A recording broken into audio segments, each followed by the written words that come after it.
Tonight's live stream will be Jurassically spectacular. Will Justin raise the dead Quadra 700 back to life, or will it eat his wallet? Stay tuned to find out.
Computerized Start is brought to you by my awesome patrons on Patreon,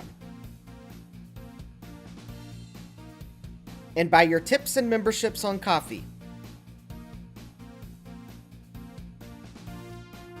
These and other channel supporters make my live streams possible.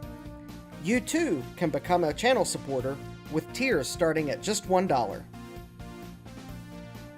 And as always, thank you for all your support, including sharing, chatting, liking, and subscribing. Now roll that famous logo animation.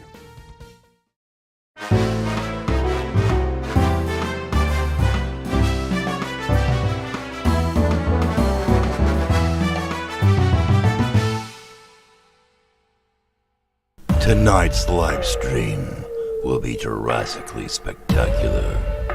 Will Justin raise the dead Quadra 700 back to life, or will it eat his wallet? Stay tuned to find out.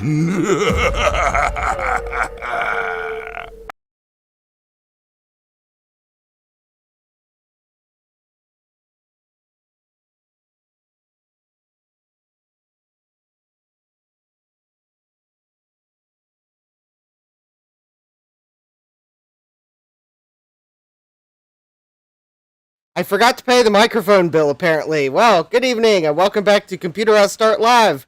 I am your host, Justin D. Morgan. Or actually, what I should have said is, and I believe the Velociraptors have nibbled on the audio cable. Yes, good thing we have redundant backups, because we spared no expense around here. Yes, tonight should be a Jurassically awesome stream, hopefully. Maybe, we'll see. Let's see who we have in the chat. We have Jack68K. Says, Happy Halloween. Hi, Jack. We have Francois. Hi, Francois. Finished the Vectrex recap at like 4 a.m. yesterday. Need sleep. Well. If you're still here watching, welcome. If not, well, welcome when you see the replay. We have Joe's Computer Museum, who is in a bad mood because his 3D printer is having shenanigans or something like that. So, bad Joe's 3D printer, cooperate. We have Strider. Hi, Strider. We have... Let's see here. Joe was commenting he's not a fan of AI. Well, that video is the only AI-generated part, and I erred on the side of caution as labeling the stream having AI because someone might get mad that, oh, they can't tell the man apart from a real one. But anyways, that was actually Jeremy's voice. So thank you, Jeremy's Vintage Hillbilly Shack, about doing that video. Beggars can't be choosers. So I was unable to find a better video to put on top of that didn't cost an arm and a leg to license. So I went with what Jeremy did. So thanks, Jeremy. We have Gut Bomb. Hi, Gut Bomb. Law the hand. Yeah, the AI didn't get that hand right.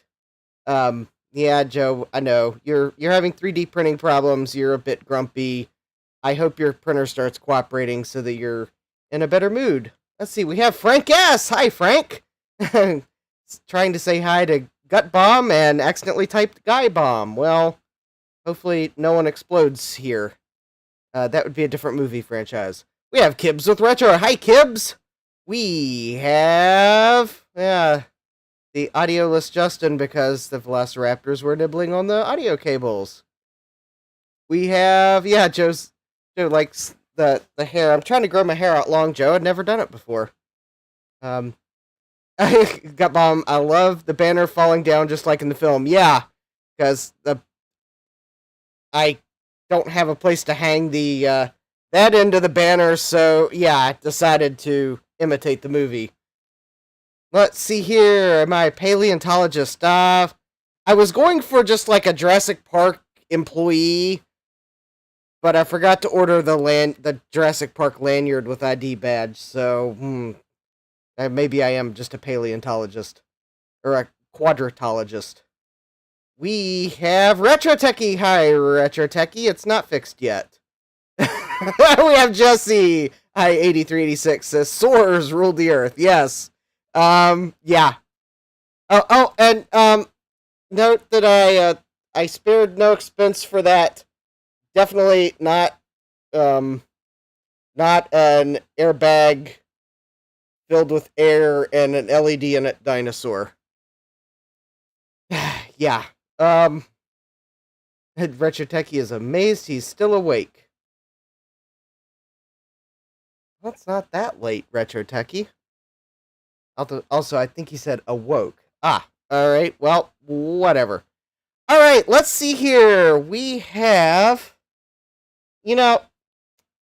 I think if I attempted to dodge something during this episode, you all would probably call me out on it pretty quick, considering I just realized I did a slightly poor job at hiding the packing tape, so I guess it's time for a slight diversion before we get to the Quadra, and it is, yeah, Kibbs with Retro says Ib. Yeah, well, when you see the Ib tape, you know it's time for only one thing. Ladies and gentlemen, it's time for our favorite segment, Wheel of Regrets. Here's your host, Justin D. Morgan. Hey, who comes up with these titles anyway? Yes, I received a few things since the last stream, and, well, the first one didn't come from eBay, but I thought I would start with it anyways, because it's on top of the stack. Let me move the floppy drive out of the way. So we have this brown envelope, all the way from Australia. Yeah, Frank says, it's egrets time, yes. Regret Bay, yes. Well, this one I don't think's a regret, but it was on the top of the pile. But anyways, I finally managed to order 2 Jesse knows. Yeah, Jesse knows exactly why I ordered these. Yes, I ordered 2 of the Open Flops W1D from Sylvestron's Bits and Bytes. This is a flash floppy based Gotek clone, so it's got the same chip as the Gotek would use. Actually, it looks like it's got an ST brand one. Oh, that's even better. Anyways, it runs the flash floppy firmware, but it is designed to fit in a compact LTE Elite laptop to replace the Citizen floppy drive that so often has disintegrated belts. And, well, I have like at least 2 of the floppy drives, and I only have 1 replacement belt. But anyways, I finally remembered to order these. And since I was paying shipping, I went ahead and ordered 2. And I happened to get the order in just in time for Nick to ship them before he moved house. Because he sent me a message like, I'm sorry for the delay in sending them to you, but I'm in the process of moving. And I think is that his first name, Nick? I'm looking on the label because I want to say his name's Nick Silvestron, but well, it doesn't say. But anyways, I ordered 2. I think at the moment they're out of stock. Yeah, he was moving somewhere else in I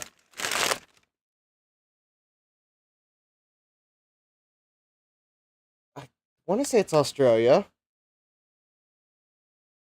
You know, looking at the address, I'm now... Oh, yeah, it says Australia Post. Yeah, I think it was just moving somewhere else in Australia. But anyways, yeah, Jesse says I believe it's Nick. Okay, so I was remembering the correct first name. But anyways, so now that I have these, the compact LTE Elites may be on the bench at some point.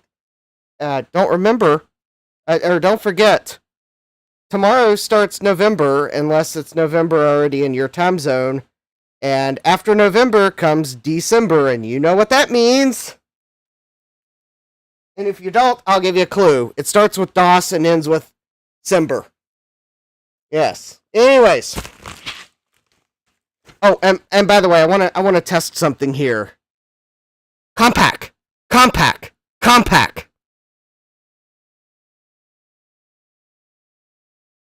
Well, I thought it would work.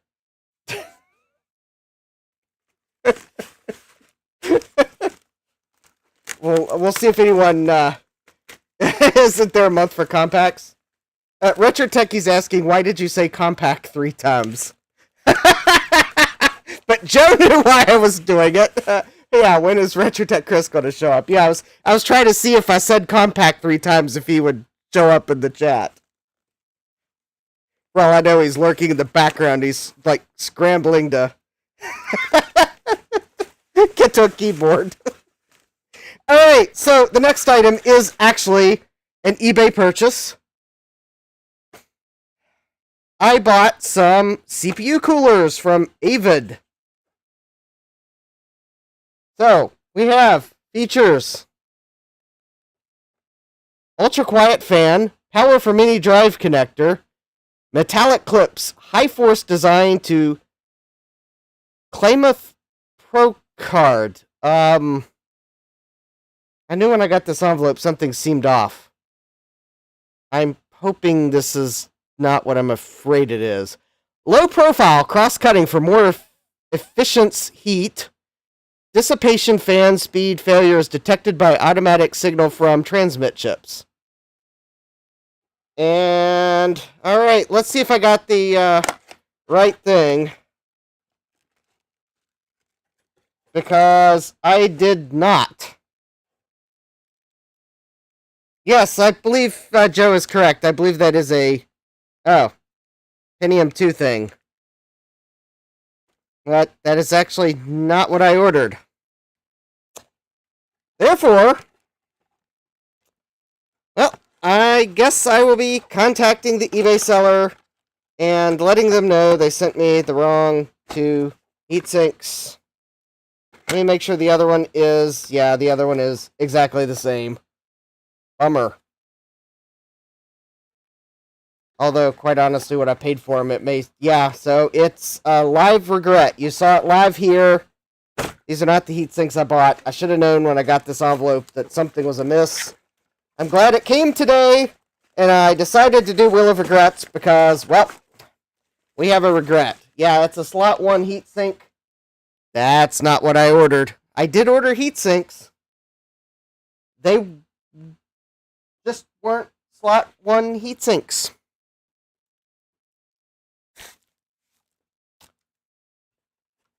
They were supposed to be socket 7 heat sinks. Slight difference. Hey, Rudy, welcome. Yes, Rudy, I know you missed it last time, but you got my message on Discord that, yes, I got your VIC-20 chips, so thank you very much. I now just have to order ZIF sockets, and we'll be in business to build a ZIF-20. So hopefully I'll get those ordered in sometime to do that in November. Kib says, time to use adaptation technology on it. Unfortunately, the socket 7 I need to put the heatsink on doesn't have room for me to adapt those heatsinks to it. Because they don't. It's for the single board computer, actually. Alright, so then this last item here, which hopefully I will also not regret, because actually this box feels heavier than I thought it should be. So, anyways, if I open this box and glitter comes flying out, then, well, we know that someone sent me a Halloween trick.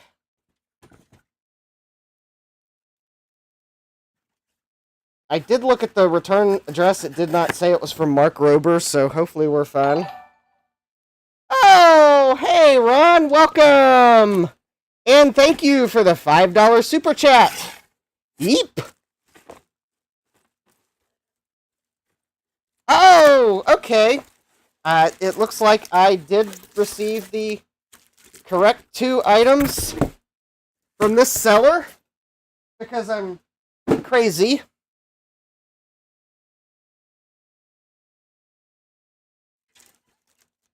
We have System Commander. Look at this.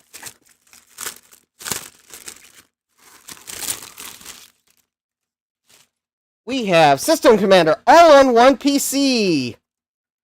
I think I used to use this version back in the day. Solaris, NetWare, OS2, Windows 95, Windows NT, MS-DOS.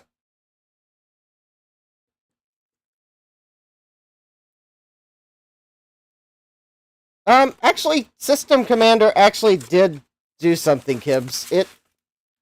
This was what you used to multi-boot before... it was used to multi-boot, so it was a boot manager. Before you had... Grub,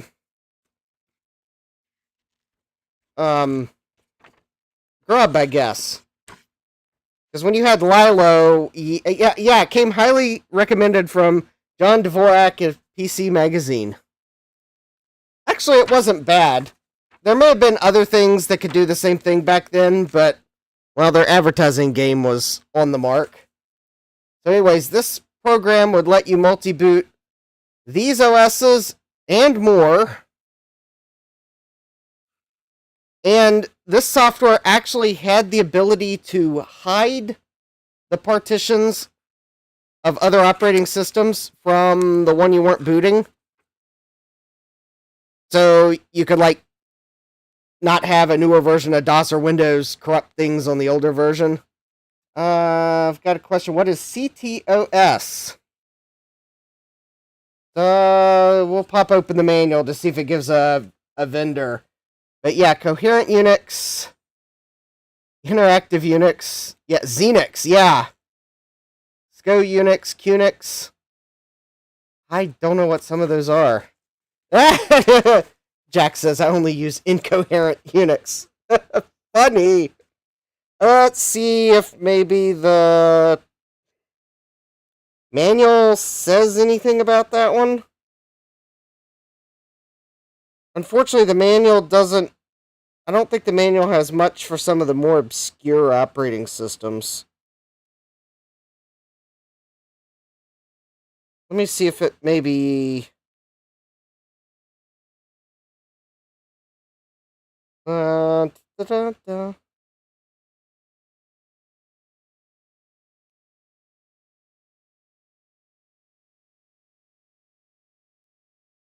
No, actually, I'm not sure the manual is going to help with that.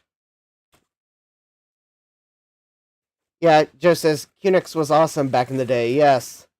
Next step is one word. Yes. Anyways, you probably know why I picked this up because, well, at some point, I'll make use of it. Kind of one of those programs that eventually fell by the wayside because other alternatives were better. Jesse says, I remember having to virtualize a SCO box. Yeah. Ron's... Oh, wait. I probably need to look at Gutbomb's comment first. Next... Oh, Gutbomb says, next step is one word, too. And Ron's reply is, I want to get sued, Gutbomb. Yeah. All right. And then the other program I picked up because, well, the seller had it equally as cheap. And it had a mail-in rebate on it.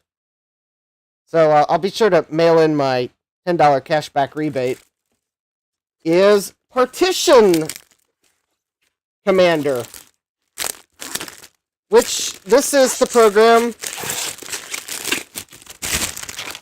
from the same manufacturer as System Commander. I believe this is a slightly newer version of Partition Commander than would have been out when that version of System Commander came out. But this was a competing product to Partition Magic, which I do not believe is related to the current Partition Magic out there. But anyways, yeah, this even included System Commander Personal Edition, a $39.95 value. But this would let you resize partitions. Yeah, Retro Techie's asking, can it partition a Zulu SCSI?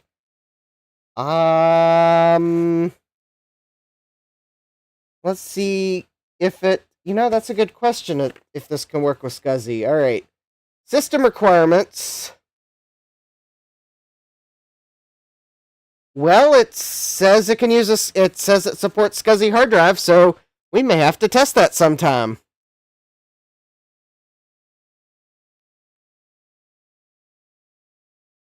Ah. Oh, welcome, Lazy Blue Goat. Yes. Anyways. Oh, yes. And much like the System Commander, this had the manual and the serial number and the manuals and... Anyways, there's the CD-ROM. So this was a CD-ROM version. And apparently it includes the original 2 discs that... Oh. Restart disc 2. And a random disk. So I may have to create restart disk number 1 from archives. Hopefully it's archived. But anyways, any of this that's not archived, I will make sure it gets archived. But I kind of, I got a really good deal on it. The seller made an offer, and having these in the retail boxes was kind of a cool thing.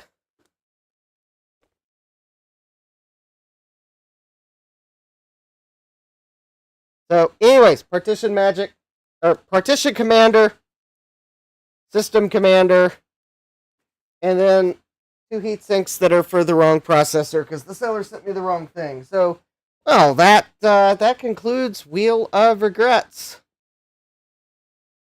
Let's see. Strider's asking, is there a nice site like Macintosh Garden for PC software?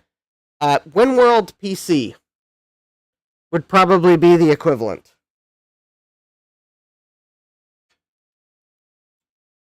So, now that we have Wheel of Regrets out of the way, let's take a look at the Quadra 700 CD project. So, the reason why I am doing this weird project is because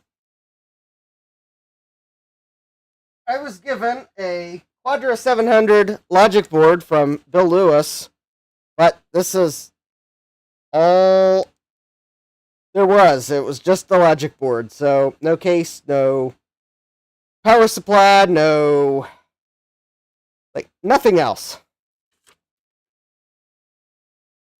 So obviously, to make this a more useful computer, I have to solve the problem of there's no case to put it in. And, well, if you've ever looked at eBay pricing for Quadra 700 cases, well, all the Jurassic Park fans that are Macintosh collectors, well, they snap the cases up when the cases come on eBay, and that means either I'm paying eBay prices for a Quadra 700 case, I'm paying an eBay price for a Quadra 700, I just wait until I find a Quadra 700, or I find some helpless Macintosh case at a reasonable price that can take a Quadra 700 logic board. And, hold on, I knocked something over. I need to pick it up.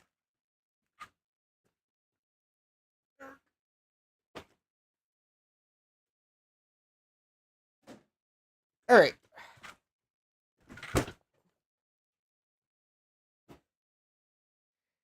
Alright, so Strider was saying modify a 2CX or a 2CI case. Well, there's one problem as to why I didn't want to modify a 2CX or a 2CI case. And that comes down to the ports. So these are the ports on a Quadra 700 logic board.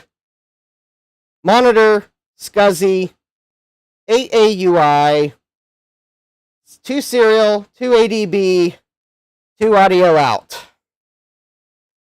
However, I believe on the 2CI case, it is, if I'm not mistaken, like floppy video SCSI or something like that, like serial ADB and audio. So you have to cut the case, and I was fully prepared to do that, but then I realized through the magic of the Internet Archive or something like that, that one of the vendors of Macintosh upgrades, I think their website might actually be active. So, yeah, Garth, oh, hi Garth, welcome. Yeah, 2CI doesn't have AAUI, but doesn't it have a floppy port or something on it instead? I was thinking there was a different port. But anyways, I don't remember. Is it Micromac? Didn't they sell Macintosh upgrades? Anyways, I think Micromac sold a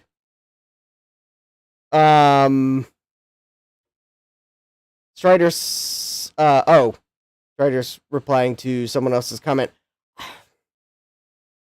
Anyways, I think Micromac sold some logic board upgrades for various computers. And anyways, I noticed that I think they sold a Quadra 700 upgrade for the Quadra 650. But then I realized, oh, wait a minute, if you put a Quadra 700 in a 650 case, what would stop you from trying to put it in a 2VX case?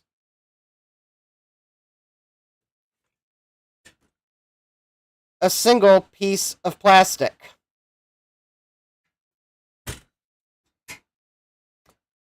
That piece of plastic right there is all that's stopping you from putting a Quadra 700 board in a 2VX case. And then I happened upon an untested 2VX on eBay, the place where I buy things I later regret.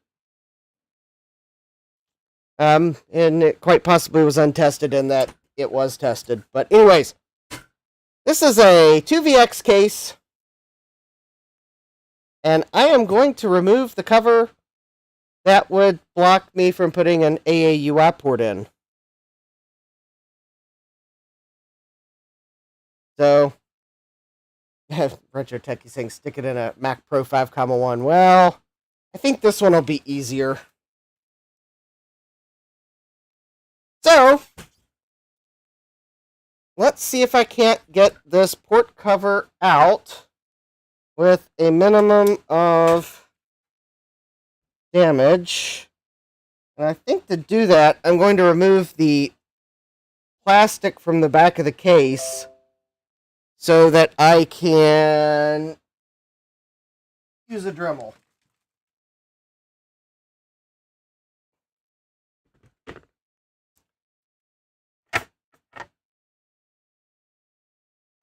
Yeah, I would like to make a custom front label to replace it if this works. Or have someone make one. So I could have a proper case badge. Because...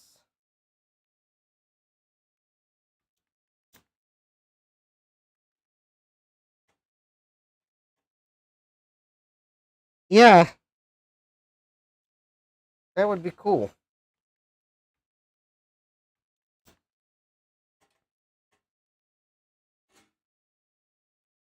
So anyways, I'm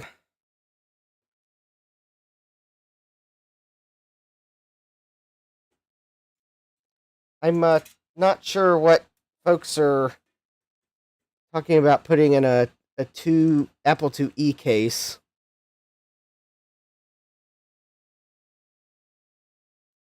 Macintosh Quadra 700 VX.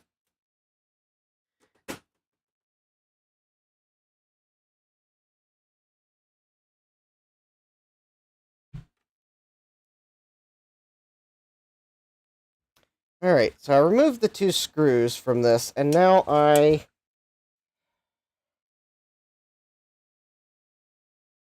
oh, wait, is this also...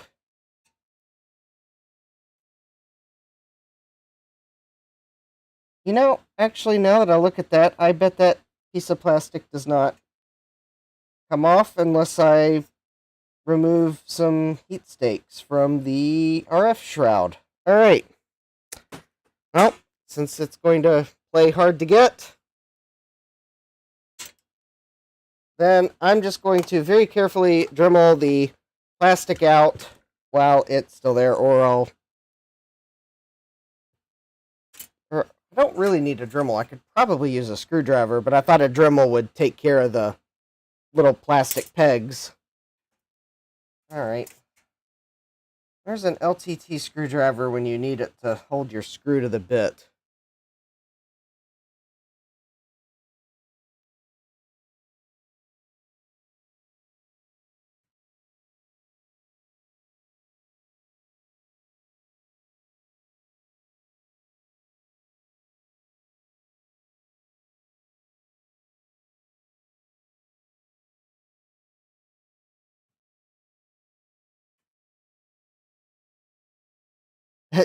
Joe's got it. Rudy says Joe has a great idea. Use a Dell box. Well, I was trying to go for a look that could be in a Jurassic Park movie. Because maybe I enjoy the movie too, and I'm just glad I have a Quadra 700 logic board. Even if I don't have the rest of the case.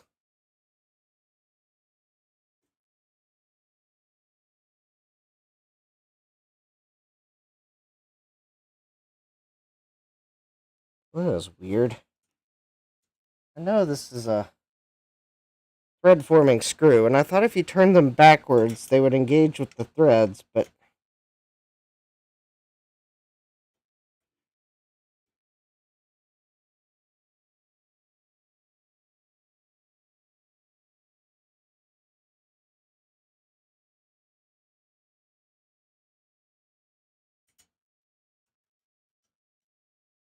That was weird. It's not engaging. Yeah, oh, hi, Sadmac. Welcome. Strider says I should put a 3D graphical Unix on it. Well, actually, I think the 3D graphical Unix that they show in the movie is actually on an SGI Octane or something. Or what's the, or an SGI, is it a Crimson? Because there is actually an SGI computer in the movie. It doesn't get as much screen time as the Apple did. But it is actually in one of the scenes. There is an SGI, and I think it's a Crimson.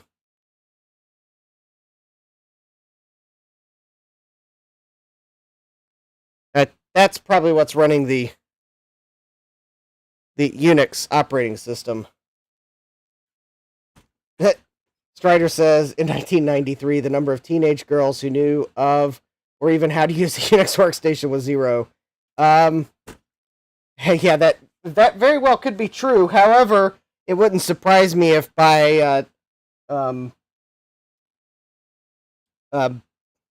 if that didn't at least change the knew of part after the movie came out.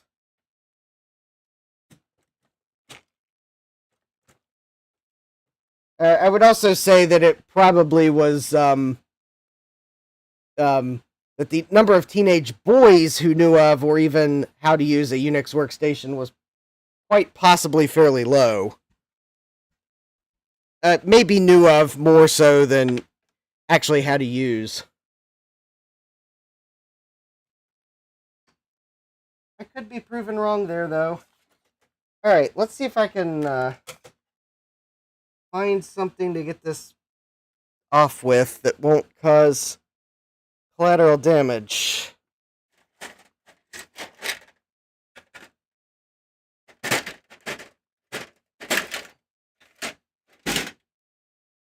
Because I was a teenage boy when Jurassic Park came out, and I didn't know what Unix was.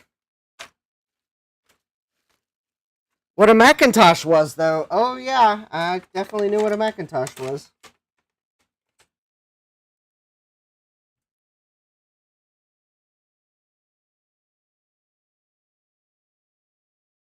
I'd probably been one of those people that would have said, well, that Macintosh can't do that. Well, yeah, that's true. Macintosh didn't do it. It was an SGI.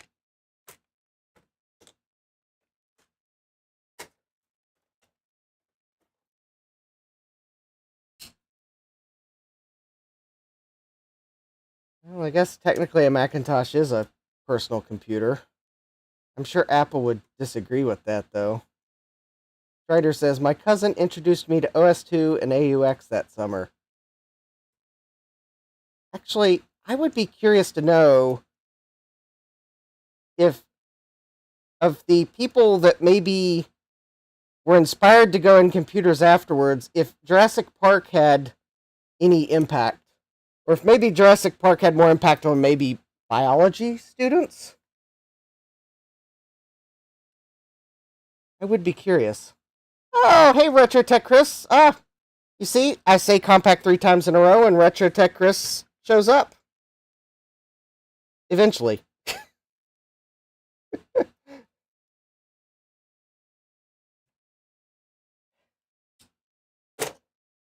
Yes, I got my open flops W1Ds from Sylvestron.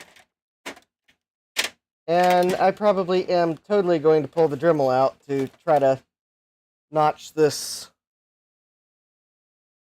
out. If I can't find a flat-bladed screwdriver to try to pry it out. Where did I put my screwdriver?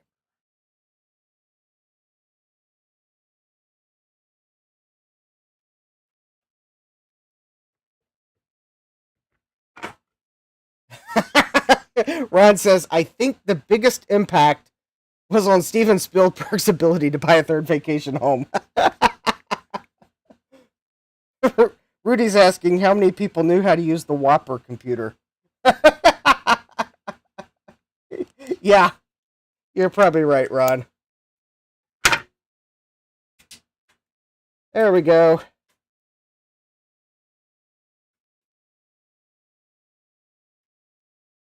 It's like Apple made this case so that you could pop this out, almost like maybe they at least thought they might offer an upgrade kit. There we go. The piece of plastic is out.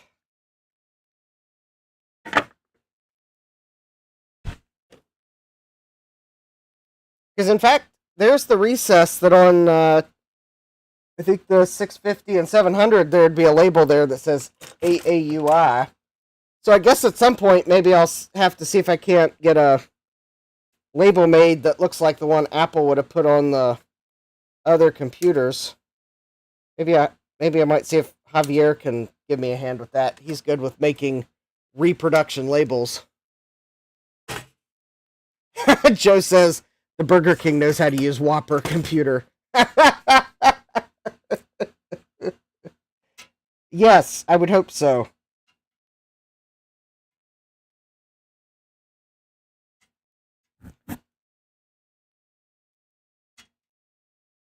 All right.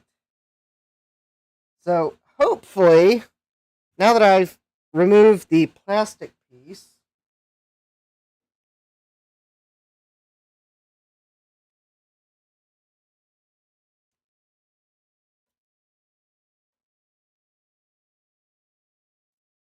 I'm hoping that this board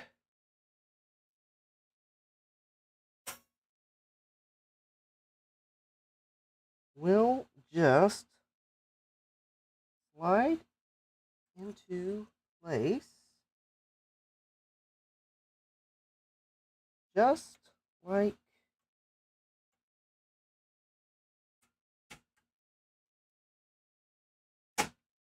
that. There we go. Look at that. Quadra logic board is in. The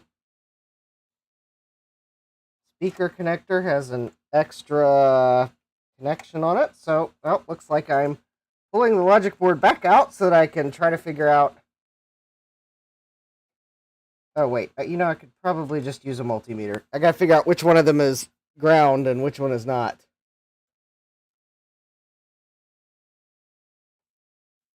Yep, the screw holes line up. The ports line up. See? There we go. There's the AAUI port, and all the ports are properly labeled and line up.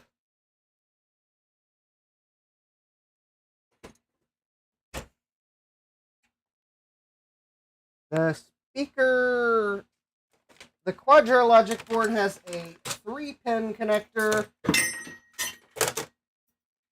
and the speaker has a 2-pin connector, and I just dropped one of the screws for this board on the floor. Great.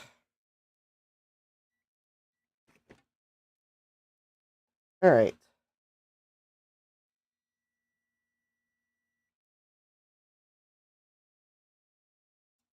Are these two connected together? No. Nope.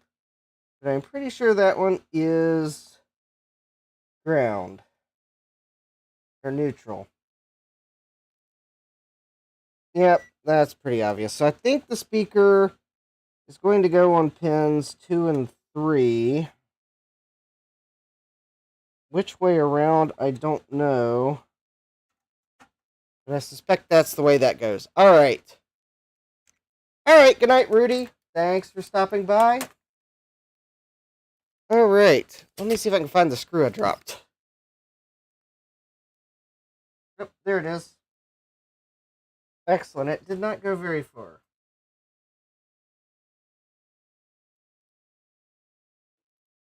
The only reason I was worried about it is I think it's one of the screws that holds the logic board in.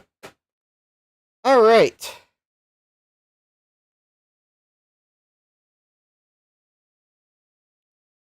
So,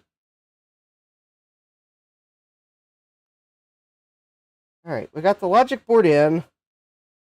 We've got think there are, let's see, that screw.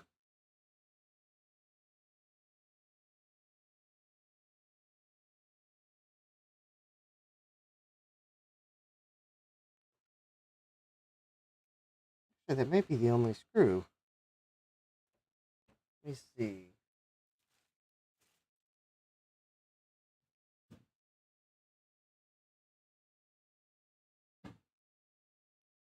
Is that this one here?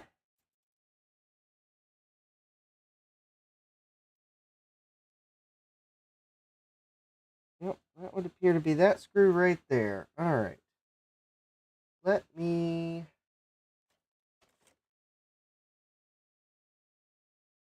All right, there we go. Hi, Bruce. Welcome. Bruce says this looks like a Quadra 650. Am I close? You are 50 off. However, I would forgive you for not realizing that this is a Quadra 700 logic board, because I think the two of them, well, might be fairly similar. But yeah, this is a 2VX case and a Quadra 700 logic board. So I am calling this the Quadra 700 CD. Because actually, Joe's asking Quadra 600 then. I know, Bruce. eBay prices are too high for a Quadra 600 case.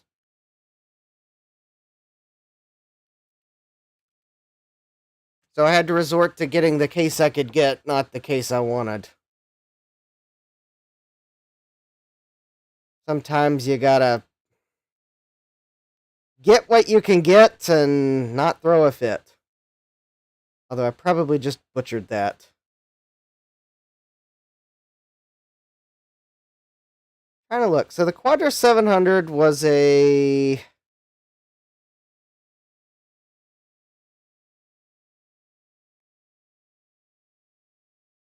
Oh, you know, maybe... Ah, okay. Okay, so the difference between the Quadra 650 and the Quadra 700, if I can... Wait a minute. Why?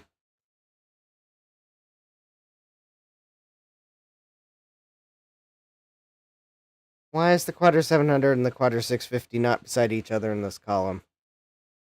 Okay, so the Quadra 650 would have been a 33 megahertz 68040. The 700 had a 25 megahertz one. The 650 had 4 or 8 megabytes on board and a 72-pin SIM socket 1. The Quadra 700 had 4 megabytes on board and 4 30-pin SIMs on board. And it looks like video RAM. The Quadra 700 can take up to 2 megabytes of video RAM. I think the 650 topped out at 1. I'm looking at these specs right. So, yeah, it's kind of a... Bruce says the Quadra 650 came out after the Quadra 700, so let's call it a Quadra 675. Yeah, yeah. Yeah, I have a Performa 600, and yeah, this one will run circles around it. Anyways, yeah, this is kind of the case I could get, because Garth says sold. All right. Yeah, it's the case I could get. So, anyways, it's what I got. I even have the logic board that was in the case, and I've tried to fix the logic board.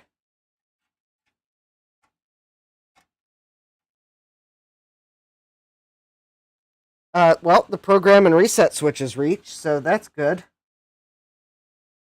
Yeah, I tried to repair the 2VX board that was in here, but it's kind of in a sad state.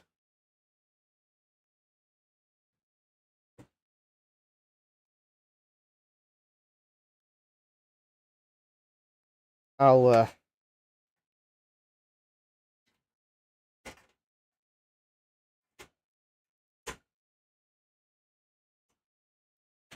basically, it's acting like there's a short on the logic board, because if I try to power the 2VX logic board up that was in this case, it'll power up and then it'll shut itself off. It's kind of acting like maybe something's shorted. Alright, I'm trying to get the...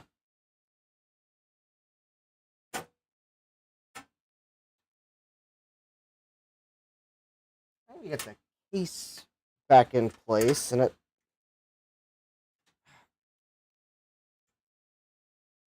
case might be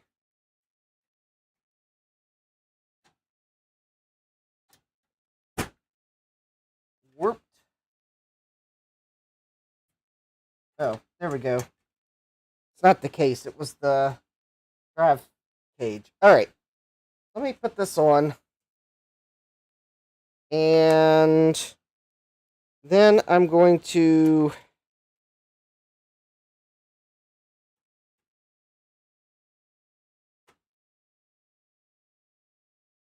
see if I can't. Let's put the power supply back together for this case, and then we'll at least test logic board and power supply before I get too far. The case is kind of somewhat dirty, and I'll clean it at some point, because I'll probably try to retrobrite the plastics at some point. It is kind of a yellowed case.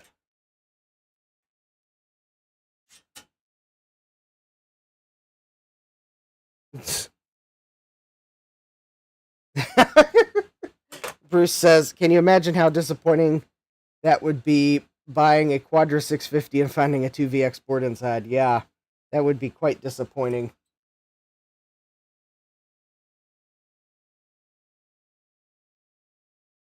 Yeah, Jack says these cases are finicky to put together. Hey, but the AAUI port fits. Actually, if anyone's wondering how yellowed the case is, there's the inside of the piece I knocked out. So I know the camera may not be picking up colors quite right, but that at least will give you an idea that the case is somewhat yellowed.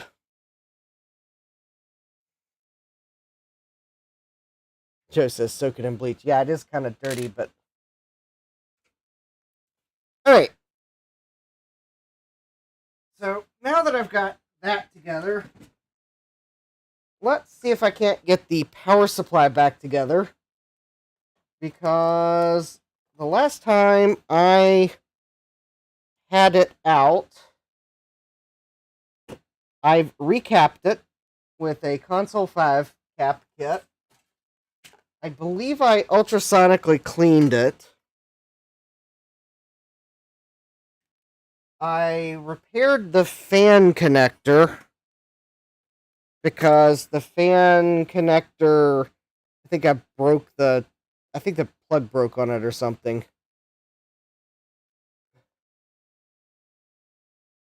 Ron says, when I worked retail, someone returned a 6100 with a Centris 610. They just swapped the lids. Ooh. Actually, I think I remember you mentioning that story. Why did I put the recap kit bag in here? Oh, okay. I know why I did that. That's to separate screws. Okay. Yes, I think these are the screws that hold the PCB in, and then I think I'll find the other screws hold the case together or something crazy like that. And then I think I'm going to find that these screws hold the fan in, or something crazy like that. Alright. Or maybe it's the other way around. Maybe the ones in the bag hold the board in, and then the other ones hold the case together. I'll figure it out. So I am at least going to attempt to maybe brush a little dust out of this power supply.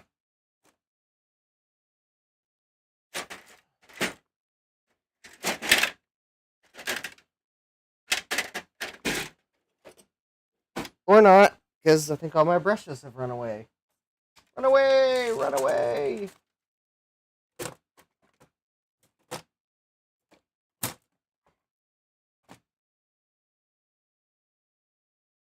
Okay, well, I'll take this apart again at some point.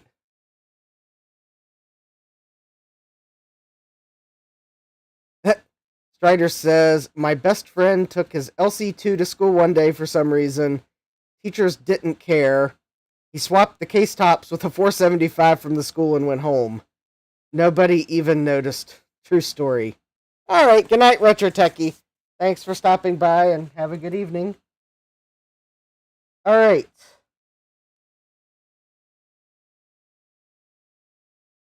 Let's see if I can't possibly remember how to put this thing back together.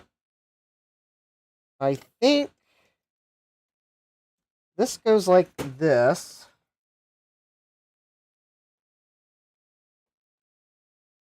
By the way, I should probably disclaim that power supplies are full of, like, high voltages and caps that can hold a charge for a long time, so, only be messing with the power supply if you know what you're doing. In this case, I know this power supply has been unplugged for, how long has it been since I've looked at this computer? Marcintosh, maybe?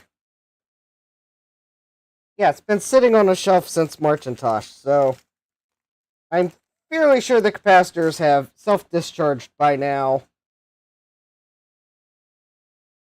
Because the only place where I know of that capacitors might kind of be able to have a charge not plugged in is if you got some voltage differential in your house, and that is not the case in my house. So yeah, if you want to be double sure if you're working on one of these, you can always do a voltmeter check and make sure the high voltage caps don't have a charge on them. But the thing is, capacitors are not going to hold a charge from March until October without some external influence. Yeah, Ron says, so if you're Joe, yeah. If you're Joe or have a house like Joe's, you would probably, even if it's been unplugged for,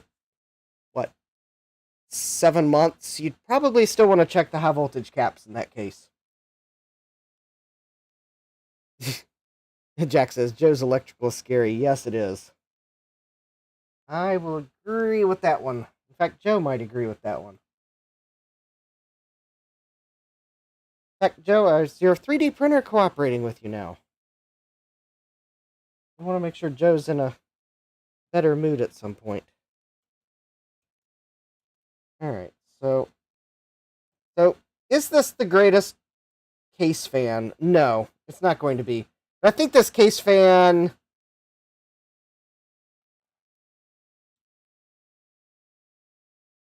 I think I tested it and it was okay noise-wise, so I'm just going to reuse it, because old computers were noisy.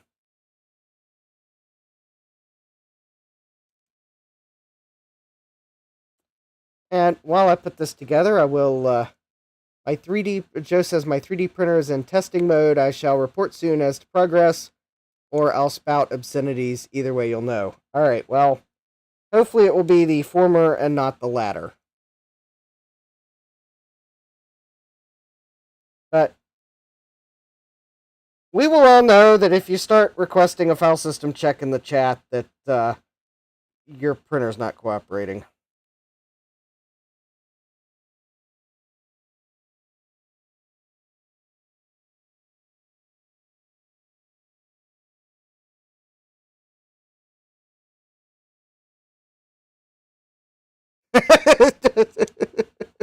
Joe says, Justin knows me. Yes.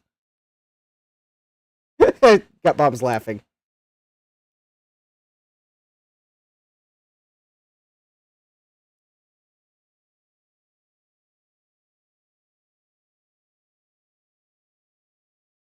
Alright.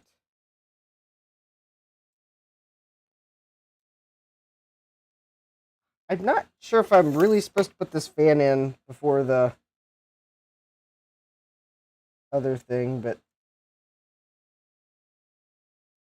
So, I simply recrimped the new connector on the end of this fan. It's not one that will latch, but I think it'll be fine because it's a fairly tight fit. If I really wanted to, I could pull out my new hot glue gun. Which, before anyone asks, I did not buy it on eBay, so that's why you haven't seen it on a Wheel of Regrets. Yeah, now everyone's suddenly shocked you bought something not on eBay. Yeah, I bought it at the discount tool outlet in Myrtle Beach. It was one of my souvenirs. Last year, I bought the Ryobi air blower, or I think it's actually like a mattress inflator, I think what they call it. It's an air blower. This year, I bought the hot glue gun. Next year, when I go to Myrtle Beach, well, you'll have to give me suggestions as to which Ryobi tool to buy. I don't know, maybe I might be wild and crazy and buy the hammer drill.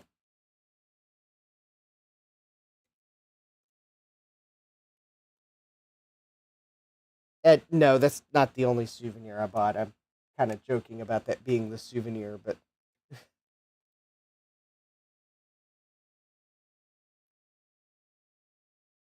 Alright, so we got the fan plugged in.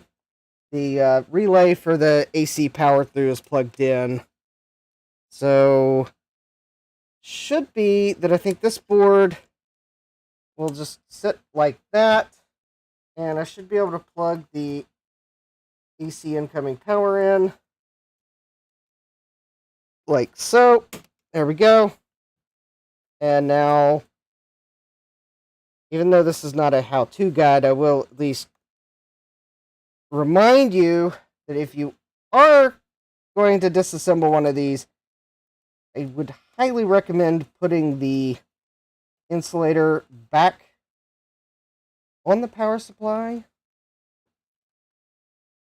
so that if for any reason something goes wrong, that at least there is some insulation between the power supply case and where the high voltages come in. That's what this does.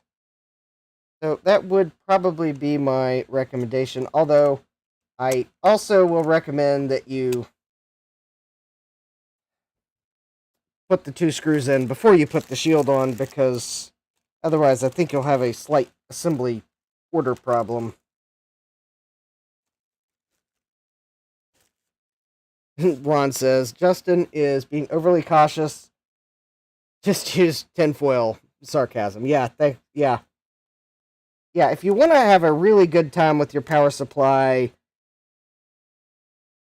for example, it's Halloween and you want to trick yourself, then yeah, use all the tinfoil you want. But, yeah, don't. Please don't. Reefa smoke is bad enough. Shorted out power supply is definitely not the trending scent for 2025. Although I am still waiting for what's the name of the candle store or the candle, Yankee Candle? I am still waiting for the Reefa scent and new power supply smell. Yankee candles. I know there's a YouTubers joke about them all the time. Oh, Jack says, don't forget fishy caps. Yes. Yes, I also want to make sure everyone gets their fishy caps candles, because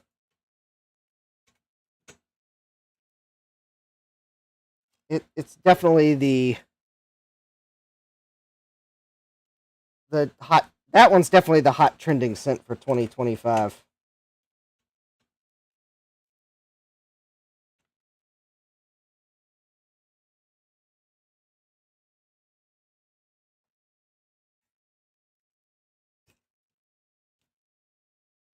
All right.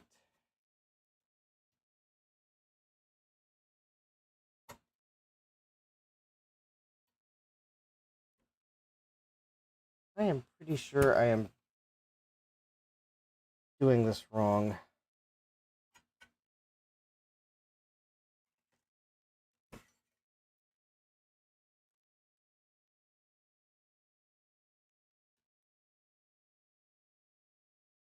Ron says, as a Southerner, I didn't know you could own a Yankee Candle.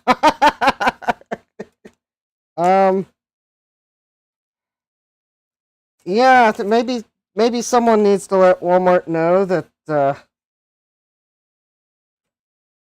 they're selling them in jurisdictions that aren't allowed to buy them.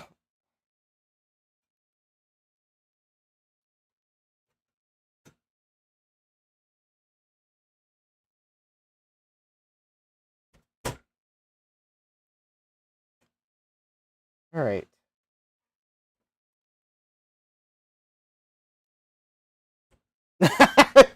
Rod says, I won't tell anyone you own okra scented candles. Jack says, gross.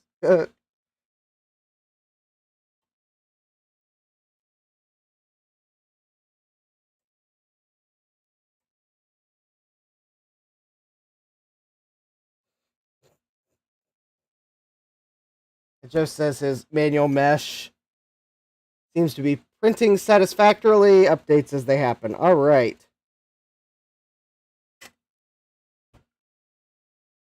Because a happy Joe is a productive Joe, so that you can buy your cool goodies at jcm-1.com, including blue scuzzies. Not like this one though, because Joe has the updated version.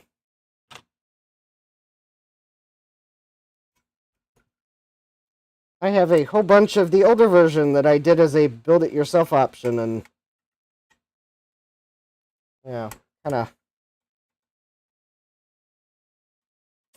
timed the build-it-yourself option just right for new blue scuzzies to come out shortly thereafter.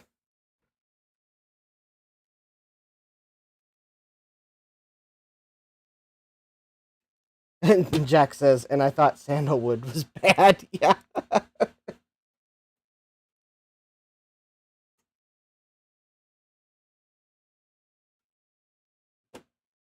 You know, I think if I had the choice between fishy caps and okra candle, I think I'd probably have to go with fishy caps.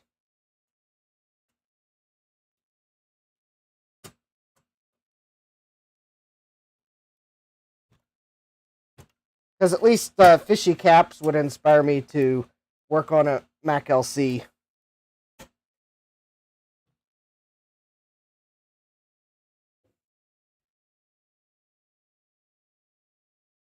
Alright, so which way does this silly clip go on?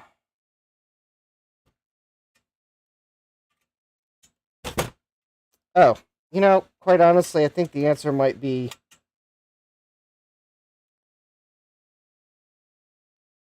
it doesn't matter. Oh, wait, it might matter. Let's see here. Alright, so there we go. There's the power supply put back together. And now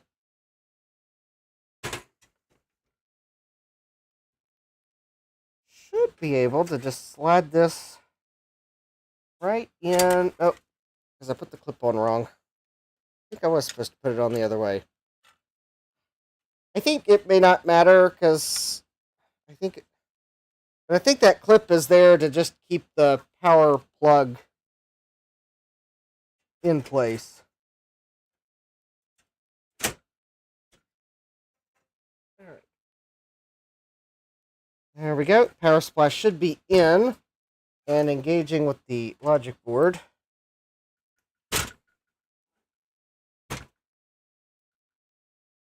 And there we go.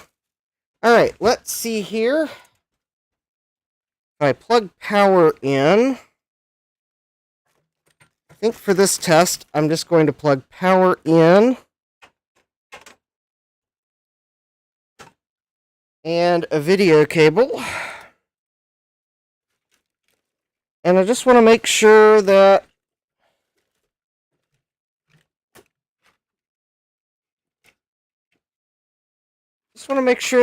I get a video signal. The power's up, we get a chime, we get a video signal, because then I know I've got that I didn't miss something in the power supply, and the logic board hasn't decided to stop cooperating since I last had it powered up, and cool things like that. So, let me see if I can't find the Macintosh video adapter. And while I look for that, I will do the announcement I think I forgot to do earlier, that I do have a coffee goal for the Jurassic treats. Link is in the description. Or, of course, there is the YouTube chat, and I forgot to try YouTube's new feature where I can set super chat goals. Oh well. I was going to... I don't know. I wasn't sure exactly how to use super chat goals, so I was kind of thinking of trying the... If I get 7 tips of any amount, then you all can pick which computer I work on next Thursday. Of computers I already own. I do need to clarify that. I can't guarantee I'll have parts to actually fix it, but we'll take a look at something of the audience's choosing if I get 7 tips of any amount. And we have Jack68K. Thank you. Jack says, Happy Halloween. Thank you, Jack. Well, there we go. We got 2 tips. I'm counting coffee tips, too, because that only seems right. I will check out YouTube's feature later. Apparently it's in preview, and I think I'm in the group that gets to preview it, so... or at least maybe the second group. Jack says, I'm always up to a 2GS stream. Alright, well, if we get to 7, then, well, we gotta at least a, 1 vote for 2GS. So I guess between, if you got ideas for streams, you can put them in the chat, and if we get to the requisite number, I'll create a poll and let folks actually vote. If we don't get to 7, then that's not to say I won't listen to feedback and pick something in the chat, but it'll be host's choice.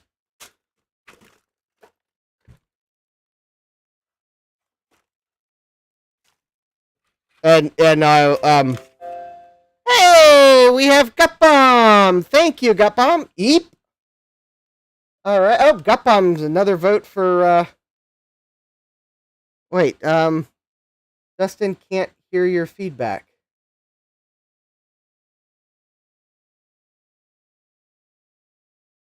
Wow, Joe says, wow, this YouTube window just crashed on me, not enough memory.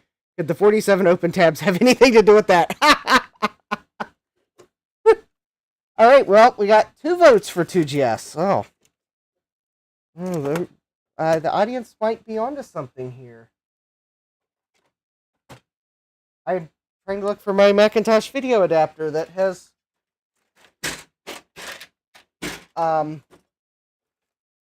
I think the dinosaurs that have the green frilly things that spit poison, I think they've carried it off because I don't know. I think they thought they could fool Nedry into like coming to them if they had a video adapter. I have to say they didn't say the magic word before they swiped it. Any other stream, and I would just have to simply admit I misplaced it. Tonight, I get to say that the who's it, what's it, dinosaurs stole it.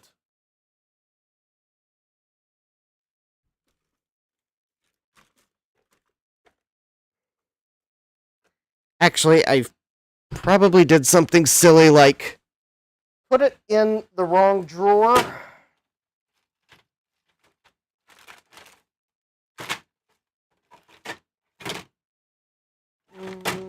No. Nope, not in there. Oh, did it maybe fall on the floor?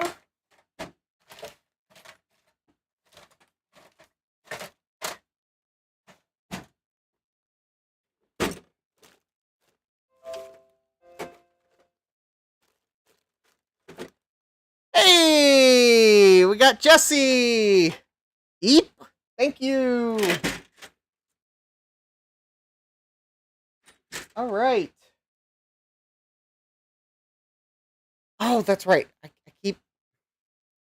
There is something I do need to do in Firefox, but I'll do it later because it interferes with my Macintosh chime.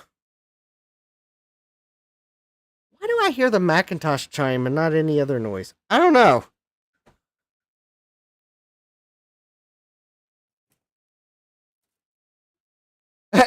Gutbomb says 2GS stream means that Oregon Trail might happen again. You are right, Gutbomb.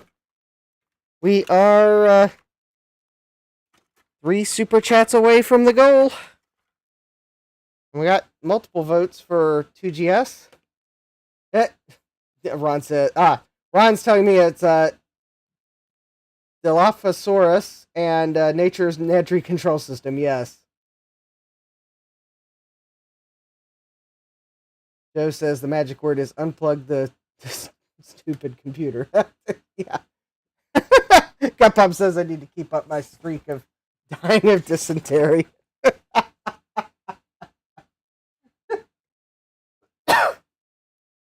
Actually, okay, I don't know where my Macintosh video adapter went.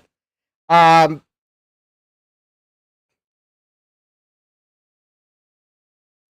about let's just see if the thing chimes.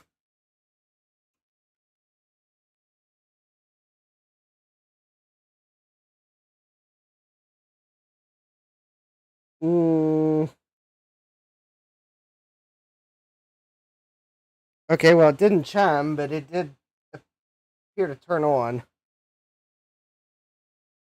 Oh, hold on. This is an easy thing to fix. Let's see here. Let's plug this in. And then we'll turn this on.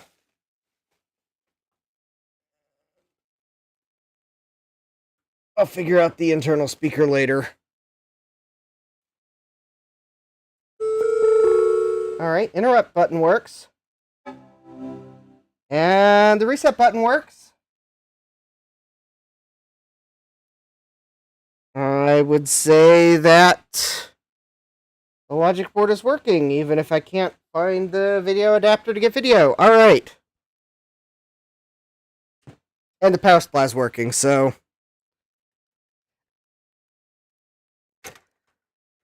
Joe says, every time I hear that, I think I am so sad. Look at me cry. Yeah.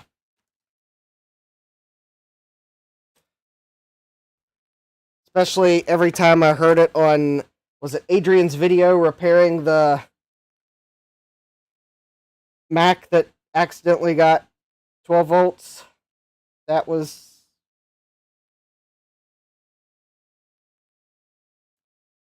painful. I won't spoil it.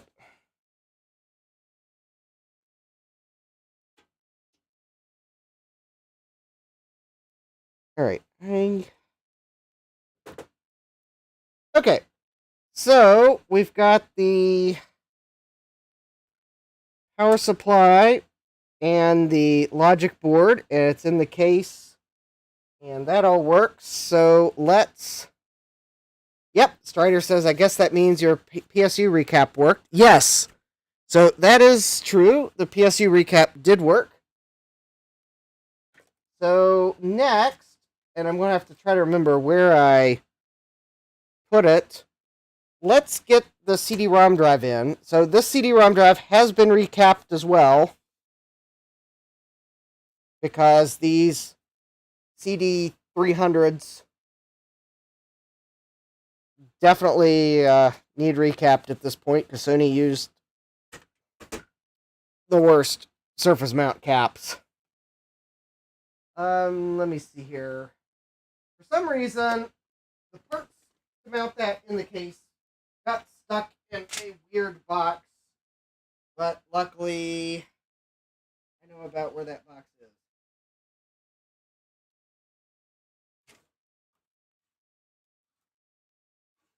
Says Justin, who will then realize that he moved the box at some point and it's no longer where he thought it is. Wait, did I... Alright.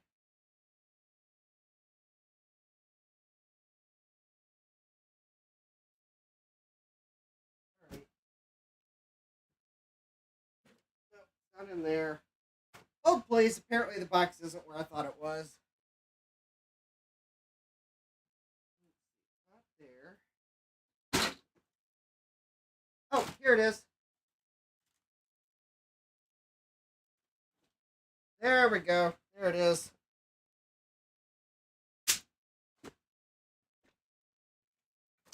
All right.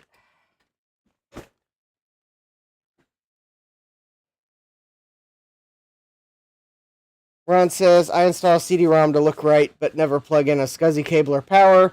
Blue SCSI CD emulation is good enough for me. Yeah. It is quite possible I may not actually plug this in, but I do want to close the gap.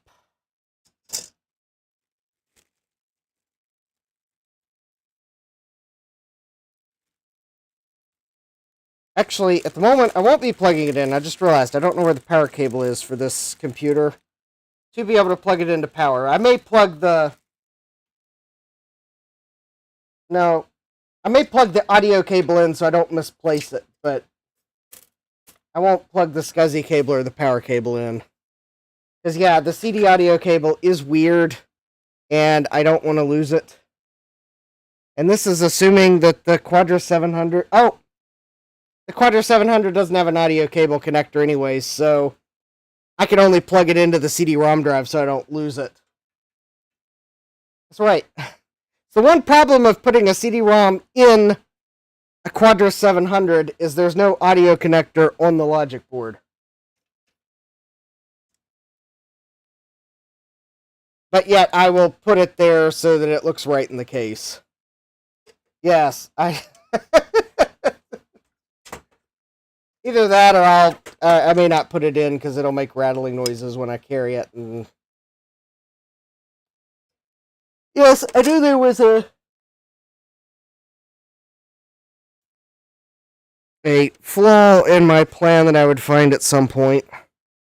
Okay, so the CD-ROM drives have a...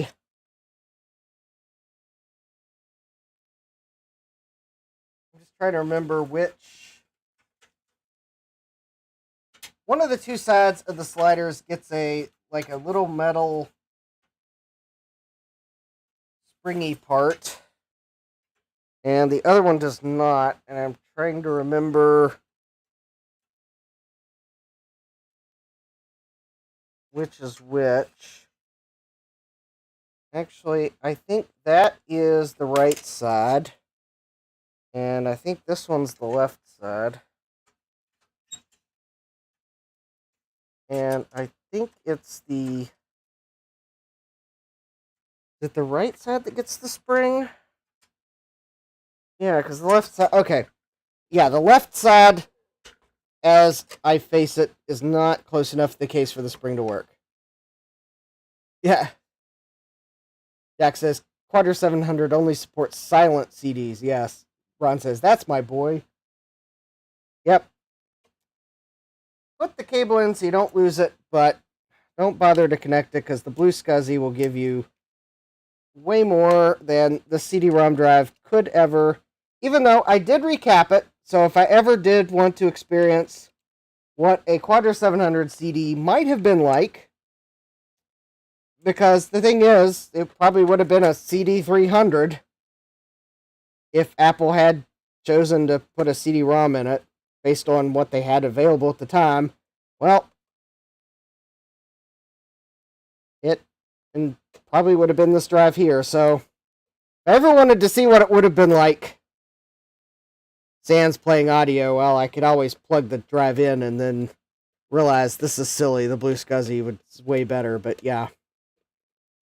We'll, it can look the part. Oh, Ron says, oh no, in that era it would have been a CD150. Ooh, yeah. Okay.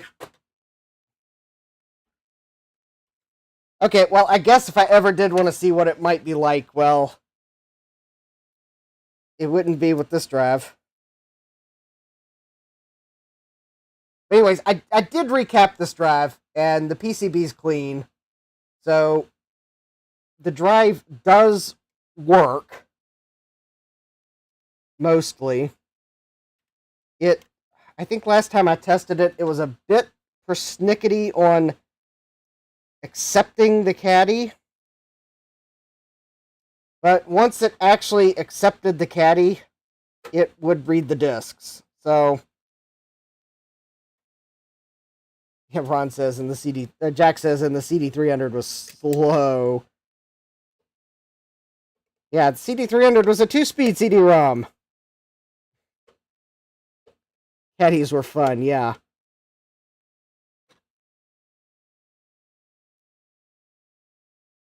Actually, I think I only have like one working caddy, and oh wait, or did I order some from MacFX?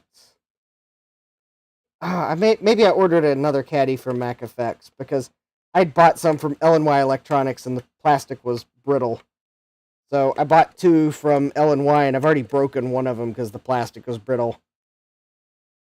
I think MacFX has some caddies, or at least they did at one point. So maybe I have another caddy. Ron says, my Quadra 610 had a CD300.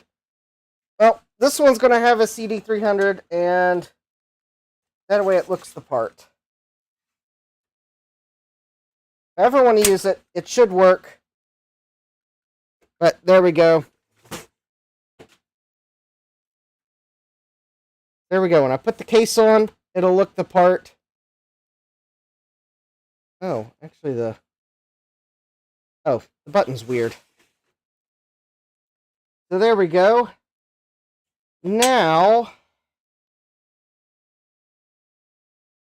we get to the part where I'm trying to figure out where the floppy drive for this computer was. And this one might be it here. Anyways, we'll, I don't plan on using the floppy drive, but again, I want it to look the part, because you can tell there's not a floppy drive. But I think this is the floppy drive that I have for this case.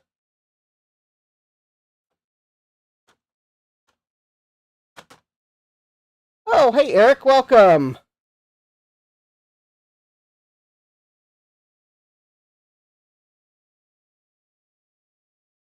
Oh yeah, Ron says, see that discoloration? That's where the bracket used to live. Oh, I guess my confusion wasn't, is this the bracket for the floppy drive? Because I know it has to be the bracket I was looking for. It's the, is this floppy drive that was conveniently sitting near the bracket the one that is for this computer, or did I fool myself and I am in other words, the floppy drive you're looking for is in another castle, Mario.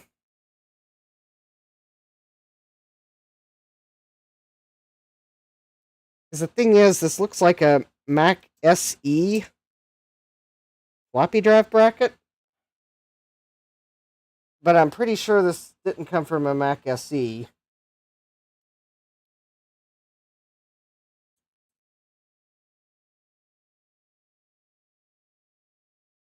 Yeah, Ron says it sort of looks like an SE bracket, but I don't remember pulling a bracket out of an SE.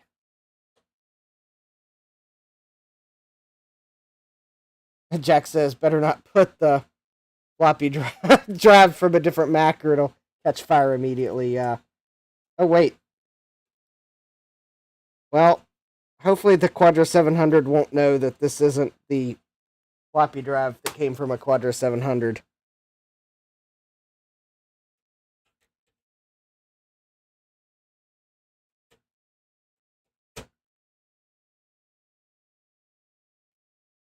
Well, it does line up, so even though it looks like an SC bracket, it appears to be lining up, so we'll go with it. Now, the only thing I don't have, because this 2VX had the hard drive pulled before I got it, I don't have the proper hard drive bracket to put here. So even though I have a blue SCSI for this Mac, I don't have a bracket that'll go here. I probably just need to I suspect someone has probably designed a bracket, and I just need to go find it and 3D print it. Alright. So, the other day I went to the hardware store and I bought a whole bunch of the screws that hold the blue SCSI into these plastic brackets. And then I managed to drop a bunch of them on my floor. So, shortly thereafter, I went back to the hardware store and bought a whole bunch more. So, luckily, I haven't managed to drop a whole bunch of them onto the floor. Ron's saying double-sided tape, and yeah, it's probably the best solution. No one will know.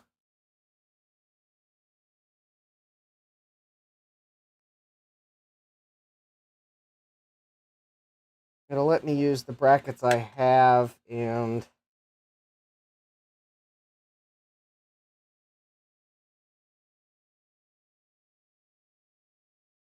you know, I know these are the right screws for this, but I am going to put a spacer under that screw because there are some traces, like right underneath the screw head.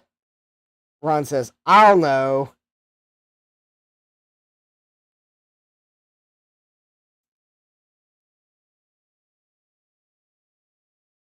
Yeah, I'm gonna put some insulators under those two screws just because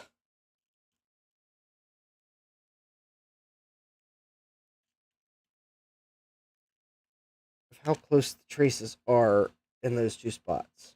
There we go. Don't tell the blue SCSI that those are PC motherboard insulators.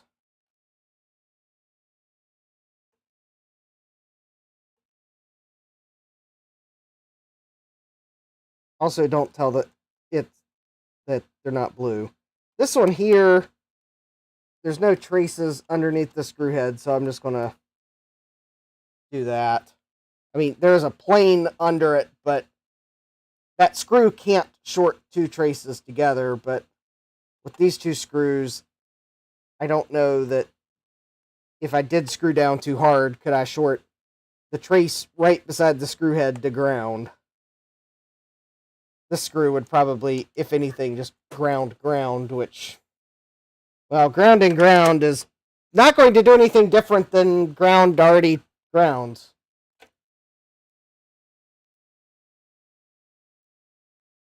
And actually, I think I just realized something. Did I do a silly on this? Because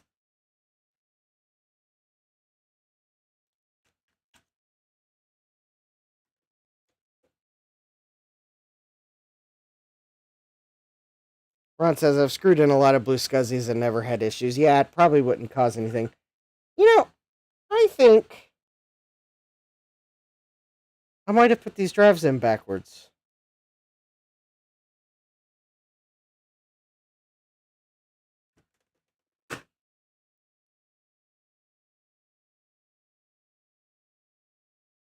Oh, no, wait a minute. No, that's fine.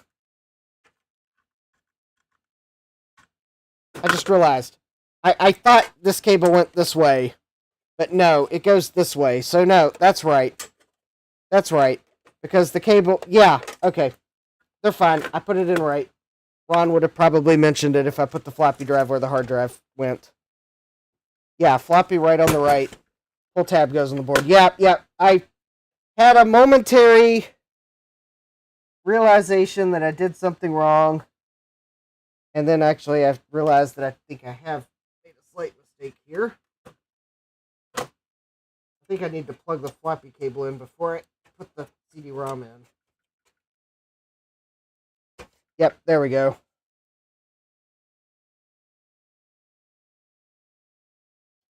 Okay. Here's the SCSI cable. I'm not going to plug the CD-ROM drive into it, but I do need to put the cable in right or things won't fit.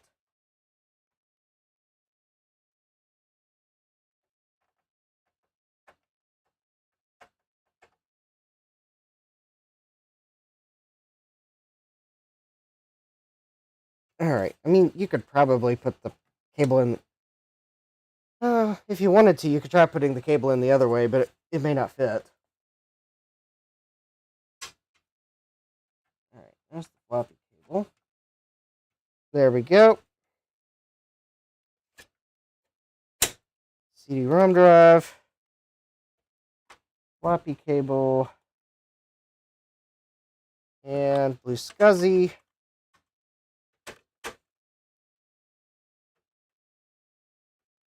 And actually, let's see here. Jack says, ugh, I ate too much Halloween candy. I ate too much desserts at work. Hi,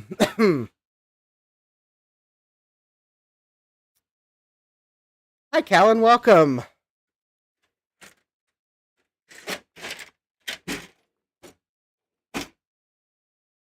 Yeah, we had, I guess, a little party over lunch, and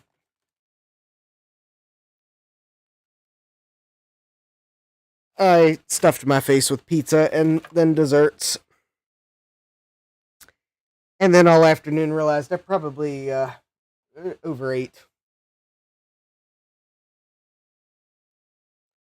But the desserts were... Actually, the desserts I ate, I think, were all homemade, and they were delicious, and the pizza was from a local pizza place, and it was pretty good. It was probably from my second favorite local pizza restaurant.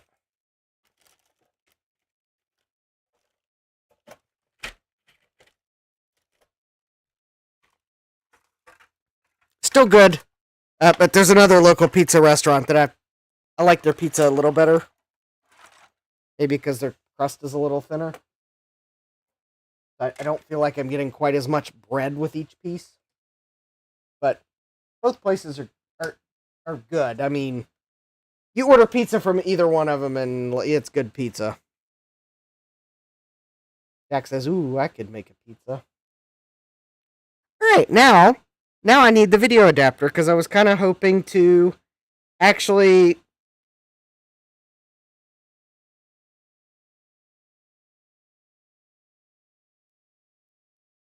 make sure that things were happy. And I do need to get an SD card for the blue SCSI. Somewhere I have a blue SCSI image.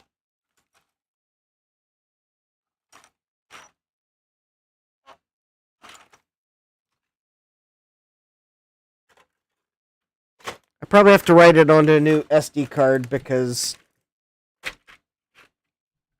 I've had a couple SD cards fail this year.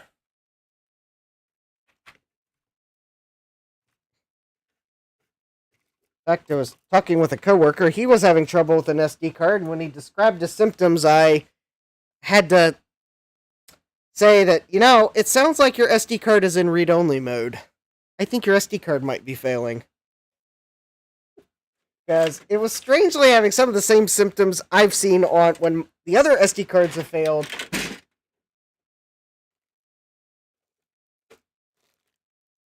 And some other symptoms, such as he wasn't able to actually delete a file that was on the card. You refresh the window and the file was there again. It was, really weird.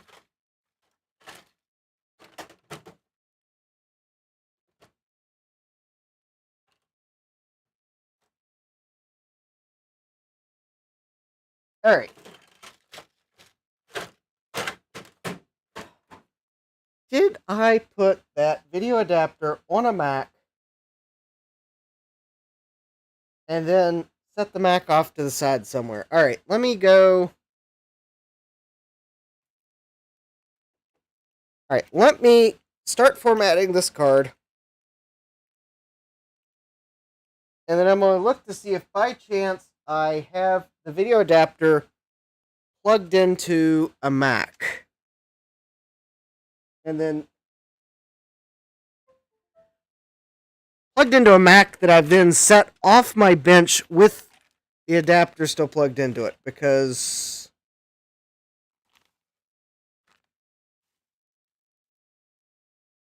I am otherwise stumped as to where the video adapter would be, unless it's on the floor, not because I knocked it off my bench. Okay, so this SD card was in a Canon camcorder at one point, so there's no videos on it, so I can totally format it.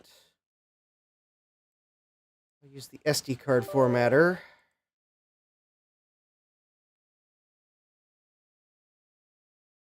Alright, volume label, we'll call it Blue Scuzzy. Quick format. Yeah, let's see here. Format. Yes. Excellent. Alright, formatted the card, and let me see if I have... Alright, best case, I have an image on this computer that this Mac will boot. Worst case, I'll just have to download a new image.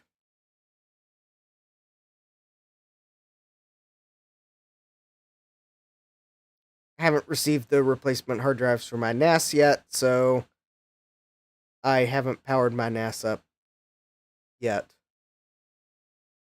They're supposed to be here next Wednesday, or at least 2 of them.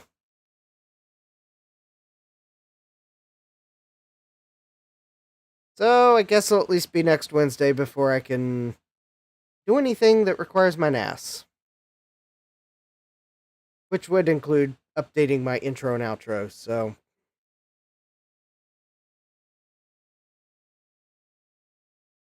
I ordered some Hitachi HGST Enterprise drives. They're the same model I have in it. I just need to, before I power it up, I need to have drives on hand so I can... Yeah, I got it, because I've got a... One drive has failed.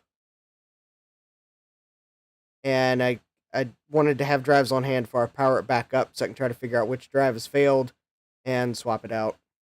Let it rebuild.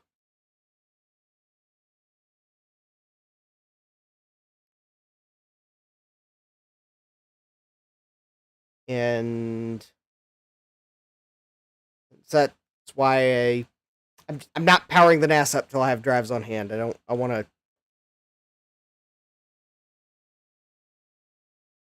have a new drive in and let it start to rebuild.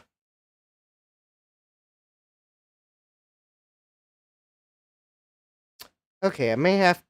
looks like I am going to have to download an image here real quick. I do not see... Oh, unless they're in my documents folder. Oh, not that documents folder. No, I don't want my OneDrive documents folder. No. I want the other documents folder on the computer.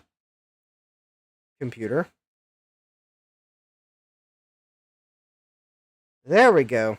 That's the right documents folder. Let's see here. Quadra 700. System 753 will run on that, I hope. Okay.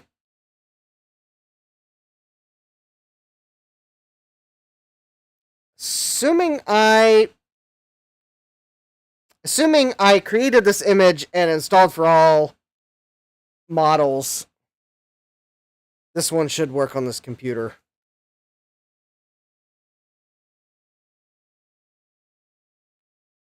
All right. All right, there we go. So I got SD card, system 753. The file name says it's for an LC. Probably means it's for an LC 475. I'm hoping I installed it for all Macintoshes.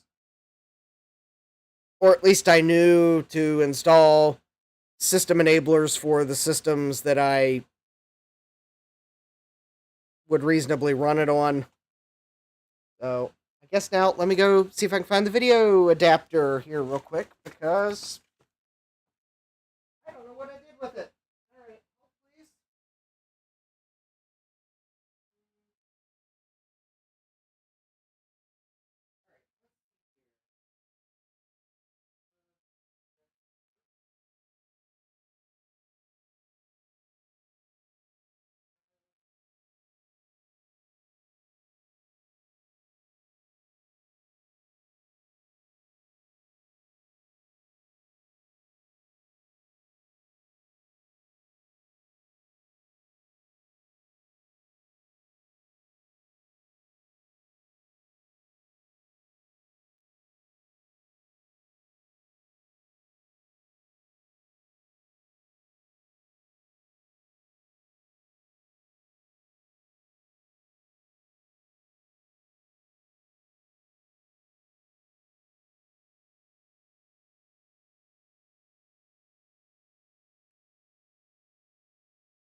All right, still looking. I'm checking to see if I knocked it off the back of my bench. No, maybe it's underneath the knockoff Nintendo Anniversary Editions.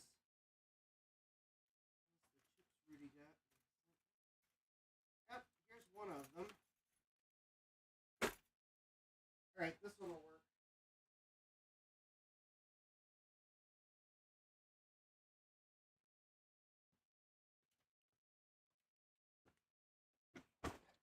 Alright, I was able to pry the video adapter out of the Dilophosaurus's mouths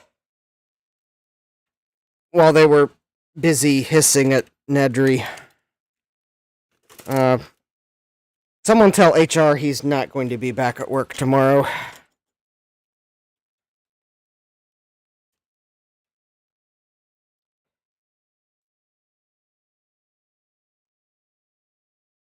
Ron says, make it CD6 and the machine should automatically boot from it. Oh, throw a copy of the Apple Legacy Software Recovery CD on your Blue SCSI. It boots 7.6 and has an installer. Yeah, I have it on, or I had it on an SD card. Oh, there's one more thing I need to do. I need to plug in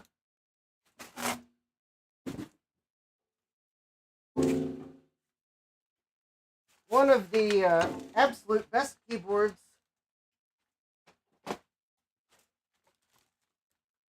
and of course there's a disclaimer on the word best keyboards that Apple ever made. And the disclaimer is it was the best in terms of probably the amount of profit they made in the beige computer era for selling them.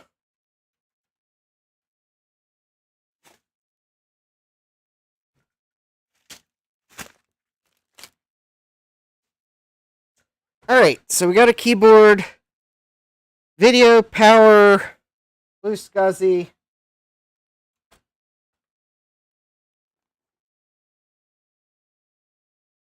It's a Quadra 700 and a 2VX case.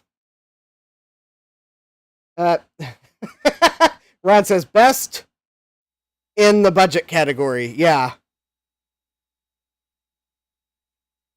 Unfortunately, I was given a Quadra 700 logic board, no case, and the Quadra 700 cases cost too much. So, yeah, it's a stealth Quadra 700. Callan says, my favorite is the 2GS Alps keyboard. Alright. I will have to do something about the speaker.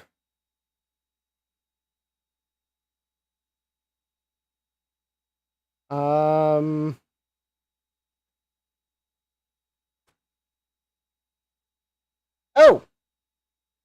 Fun fact.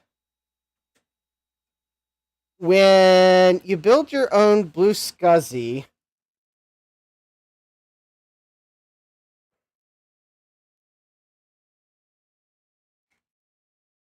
you can choose to leave the jumpers off of it if you want. However, the Blue Scuzzy will choose to not work.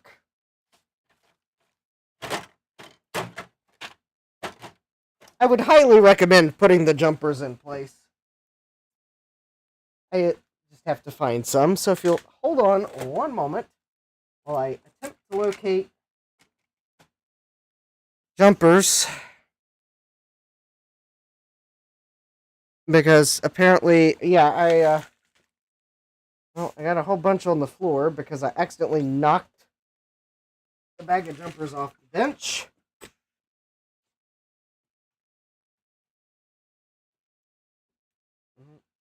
That's not them. Alright.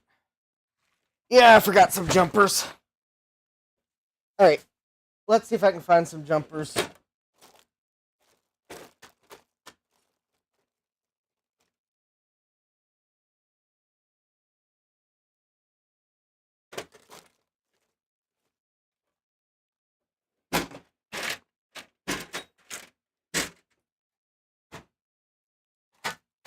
Oh, here we go. Alright, so the jumpers that we need are as follows. We do need the termination on jumper. Now, if you have one of the latest Blue Scuzzies, there are some slightly different jumpers. But I believe for these, we do need the termination on jumper. And we need the power on jumper.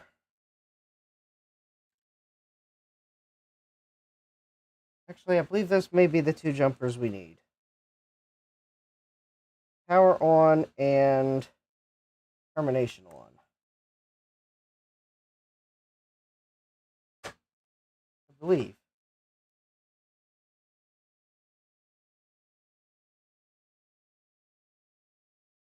Yeah, because that's LED. I don't need to backfeed. That's, yeah, those are them. Yes, life, finds a way.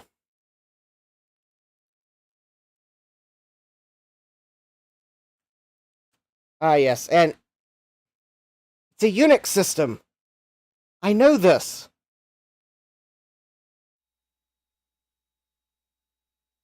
Although the Unix system is at my feet. Which revision Blue Scuzzy board is this that's hiding behind Justin Cam? It's a Blue Scuzzy V2 2023.03A. Copyright Eric Helgeson, PCB, copyright Tech by Androda LLC, not for commercial sale. Which is good, I'm not selling my Quadra 700.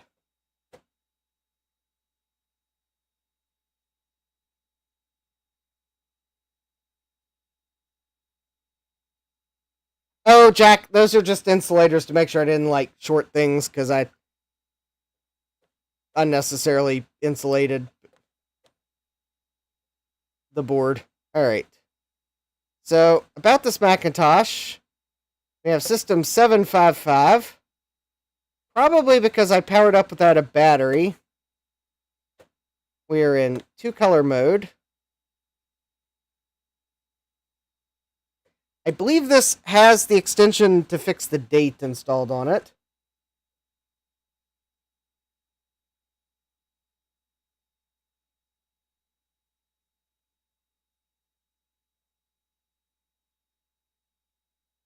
So I think I actually did just set it to 2024. Alright, let's see if we can't make this a little bit more pleasing.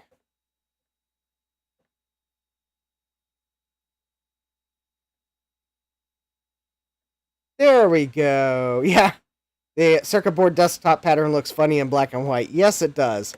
Alright, so I only have the base VRAM installed in this computer. Therefore, I'm limited to 256 colors. So, one of the things on my wish list on Tindy is the set of VRAM sims from Silicon Insider. And yes, I want the ones that are in the 6 fruity colors of the original Apple logo. Because, why not? What is all this then? Oh, hi CDI, welcome. This is my Quadra 700 in a 2VX case. And we have 20 megabytes of memory. Because I have 16 plus the 4 on board. I only have the base like 512K of VRAM. But yeah, it's my 68030 or 68040 processor. Let me see. Oh, I guess this doesn't have... What do I have on here? Do I have, like, maybe Snooper? Not that Snooper is the best program, because I don't think...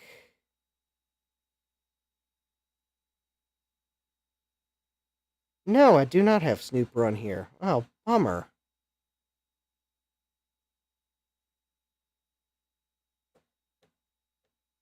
I do have MacBench, though.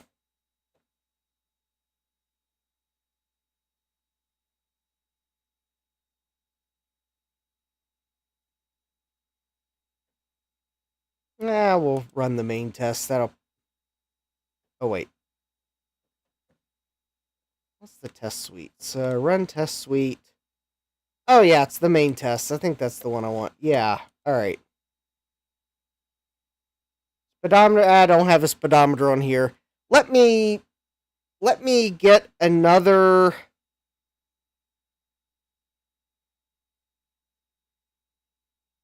I have speedometer on another image. Let's see. Jack says, I have a Radius Thunder 4 GX and a Quadra 700 currently. Nice. That sounds like a nice card for a Quadra 700. My only decent new bus video card. Well, I guess if you're going to have one decent new bus video card, a Radius Thunder 4 sounds like a good one. Excuse me, Radius Thunder 4 GX. Don't want to forget about that GX. It probably means something important. I have lots of Macintosh high-res video cards. Is the high-res video card the one for the portrait display? Or wait, is that what the single-page display? Which I think might be called the portrait display.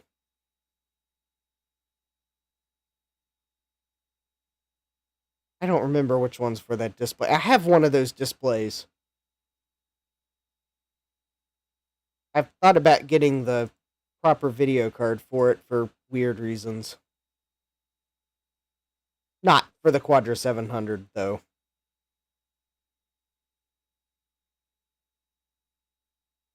It's also a monitor that I will not, like, use a lot because it is kind of dim. Okay, that's the color 640 by 481. Okay, that's right. That's right. Okay. Yeah. Ron says, I think all it means is it does 872 by 538 or whatever strange Mac resolution. Yeah. Alan says, one of these days I'll find me a 700. It's the last Quadra I need. Okay, want. And Jack may have the exact name wrong. It was the one that came in a bunch of Macintosh 2 models. Yeah. Oh no. Macbench can't run the disk test because it failed on a file manager call. Okay, that's weird. Did I just have another SD card start to fail?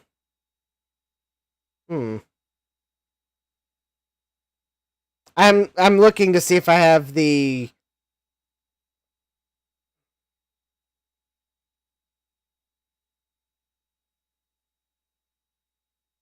any other blue scuzzy images on this on this computer.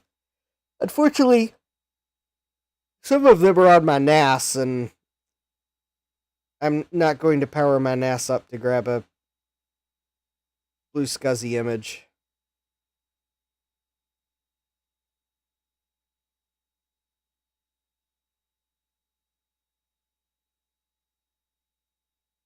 Alright, well, it does look like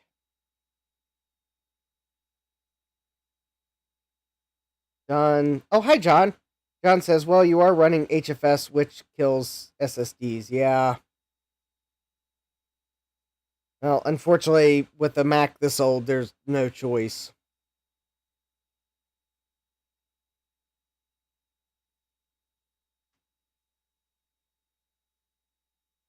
Like, you have to use HFS on a Mac this old.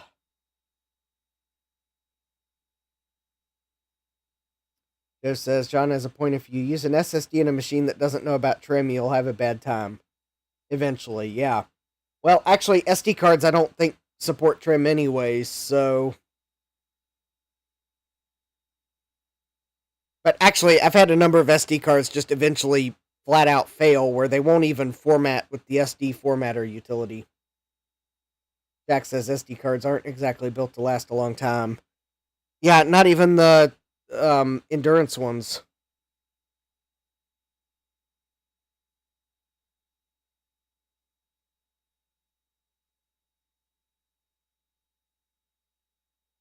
Yeah, the Intel DC solid state drives. Oh, this is a Quadra 700, so it needs a SCSI drive. There is no IDE, so I can't use a IDE to SATA adapter. I have to use a SCSI drive. I don't even think there's new bus IDE controllers, so I couldn't even do that if I wanted to. Alright, so how does my Quadra 700 compare to a Power Macintosh 6100? Well, it doesn't. Although, I will give it props. It performs 78% as well as a Power Macintosh 6160 in graphics. But yeah, processor and floating point. Yeah. 68040 has no match for Power PC. Jack68K says, new bus IDE. Someone needs a project, right? Well, at that point, you might as well make a SATA controller for new bus if you're going to create a whole new controller card. Yeah, replacement SD cards are a small price to pay for the convenience of Blue SCSI. I agree with you, Gut Bomb. Well, ugh. Yeah, don't save. So, yeah, that's pretty...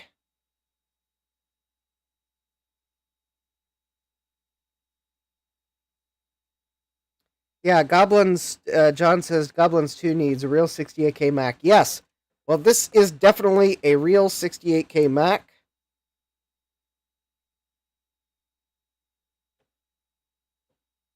Do I have... Wait a minute. Let me look to see if I have... Oh, I do have Snooper here.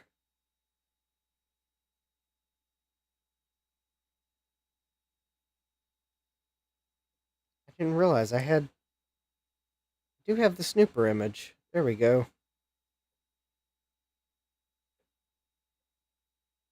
Well, that's not very convenient. Well, I guess now is as good a time as any to test the floppy drive. Let me see if I can find a 800K disk, and let's see if the floppy drive works to create a snooper disk. Jack says, oh, the PC icon on those stuffit files. Whoops, time to rebuild your desktop file. Yeah. Upbum says, I don't have disk copy 6.3 on this image, so we'll just have to try to write it. But I needed to test the floppy drive.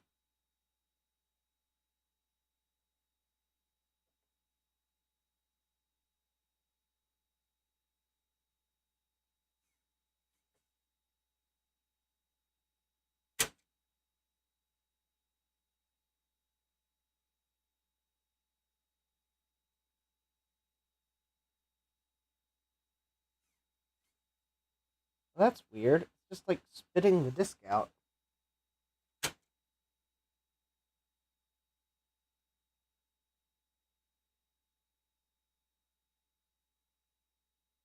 I'll remind you, Ron.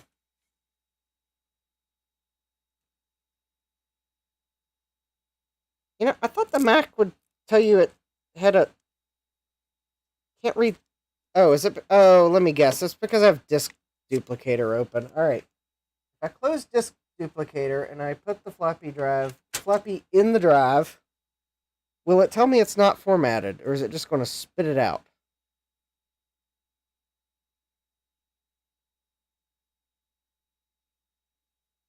Disk is unreadable by this Macintosh. Do you want to initialize it? Sure.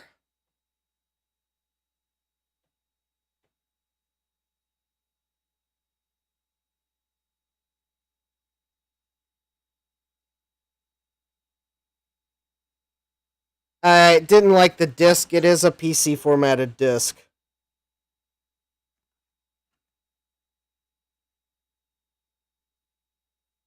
Ron says dirty drive heads. Could be. Let's see what it does when I format it. Or it needs to be recapped, Ron says. That's possible.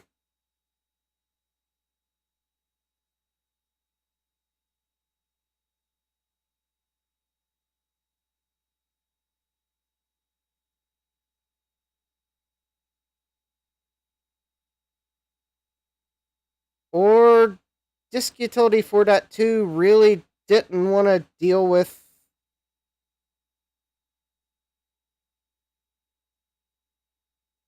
Huh. Or Disk Utility 4.2 just didn't want to deal with the disk. Because it looks like... Oh, let me guess. Do I have to... Oh, there we go.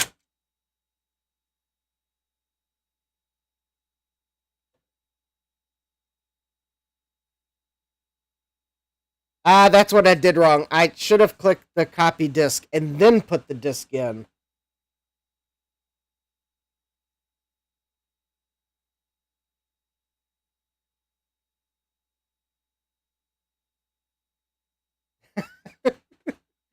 I'll remind you at some point, Ron, to send me your utilities image. And hopefully in another week I'll have hard drives and be able to get my NAS back up and running 100%. Upum says, I've had to recap a Mac floppy drive before because the cap on it literally fell off. Yeah.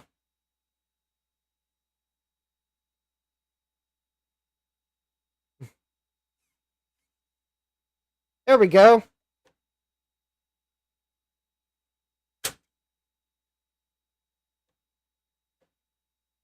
Oh, you know, I should have probably write protected that floppy, but whatever.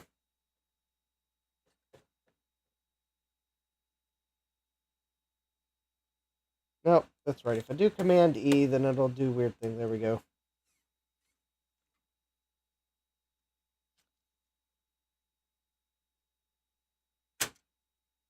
Alright, let's run Snooper. Real quick.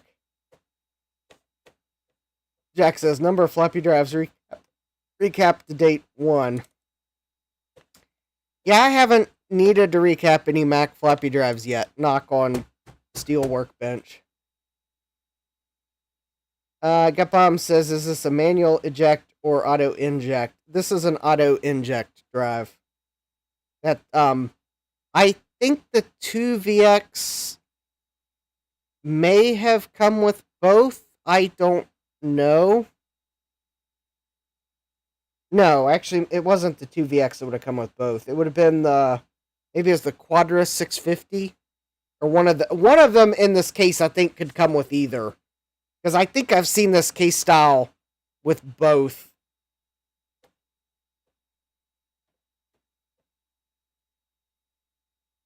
It is kind of weird seeing the Quadra 700 case on the dialogue when it's pointing to where the floppy drive does not exist on this computer. Alright. Oh. Does Snooper even know about what this computer is? I don't know. System info.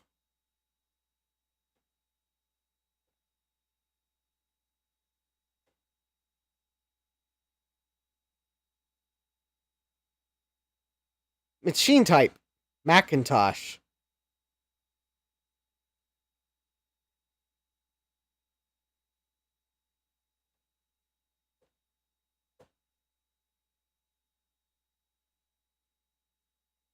Yeah, something tells me it doesn't really know what a Quadra 700 is. Yeah, Ron says the Performance 600, 2VI, 2VX should be auto-inject. Gutbomb says there were both in the Quadra 650. Okay. Oh, I'm in 24-bit addressing mode. Aha! That's a... Ron says, Quadra 650, PowerPC 7100 would all be manual. Okay, maybe what I'm thinking is I've seen both styles of cases, but not on the same model computer. But yeah, since I started with the Quadra 650, since I started with the 2VX case, it has the auto inject drive in the case. Oh, okay, Ron says Gutbomb is correct. It was a transition period. Okay. So yes, the Quadra 650 did have both styles. I was, Ron has confirmed that that Gutbomb is correct on that point, and I was correct in thinking there was one that had both available. Because I know it was was it the LC3 that I've seen with both? Because that was also during the transition period.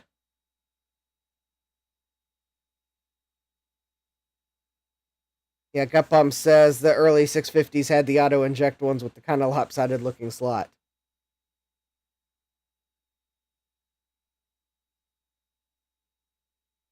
CDI says, oh, the fall of humanity, watching cars, kids, teenagers, adults trying to cross a busy street while I sit on the front porch. 9 p.m. cannot come soon enough. Yeah. Jack68K says, I haven't had any for a couple hours. Well, neither have I, which is probably good because it's 11:15. I did remember to put the trash out, but I waited till like about the last minute. Jack says it was unexpectedly cold and windy. Actually, it was kind of unexpectedly warm today. In fact, it was still warm when I took the trash out at like 8:30 p.m. Alright. I think we can end this and, like, quit this and then do this and memory, there we go. 32-bit addressing on. Virtual memory, we'll leave that off.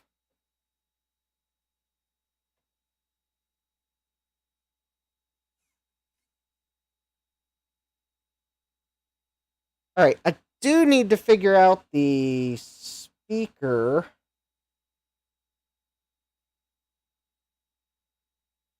Something tells me I need to use pins 1 and 3.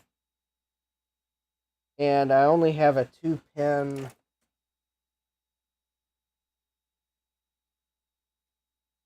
speaker connector from the 2VX, so I may have to do some research on as to like which pins the Quadra 700 uses for the internal speaker, and I may just have to take the speaker out that was in this case and recrimp a new connector on it.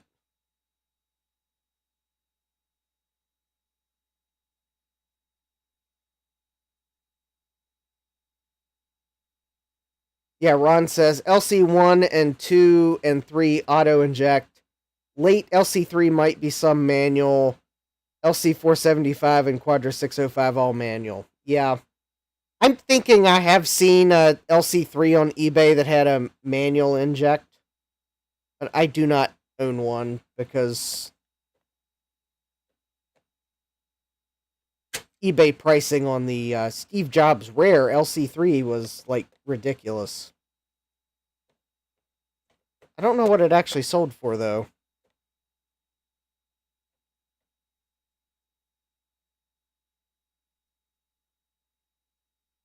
Strider says, I have an LC475 and an LC3 style auto inject case. That's actually what I'm thinking. I think I've seen some very early LC475s in an auto inject case. I think that's what I saw on eBay that went for a ridiculous price. It was a very early 475 with an auto inject drive. It might potentially have been a prototype. I don't remember what the stickers on it said. CDI says, my LC3 and 3 Plus are manual. Yeah, I think I've seen those too. I don't think they went for quite as much, because I think there's more of those. Jack says, I have no idea why they put the 3-pin jack on the board. Maybe they were cheap, or they had a lot of them for some reason. Yeah, while I let this memory test run, let me see if I can find the pin out.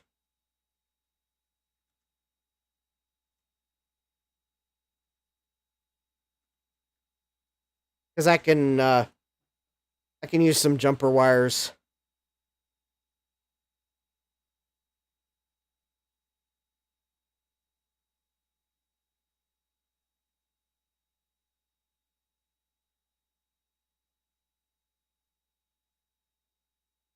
Well, that would be interesting. Let's see. I found a page on the Amiga Love Forum on the Quadra 700. Oh. They had external speakers. Never mind.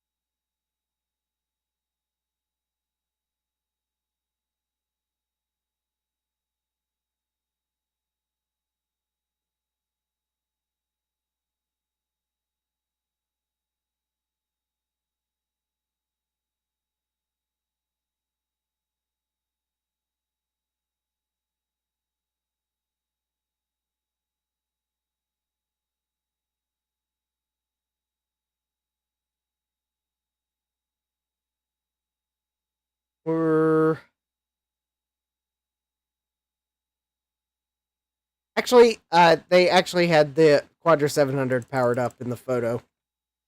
It was probably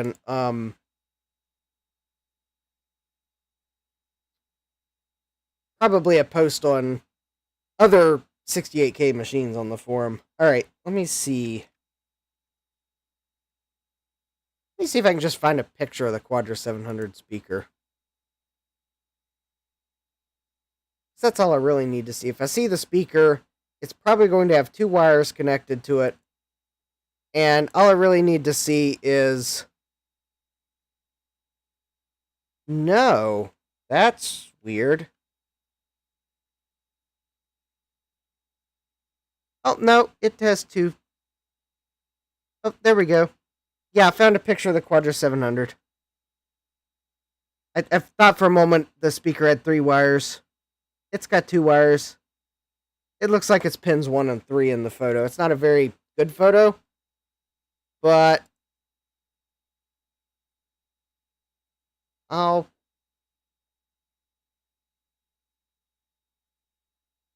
put the photo in the chat if anyone wants to take a look at it and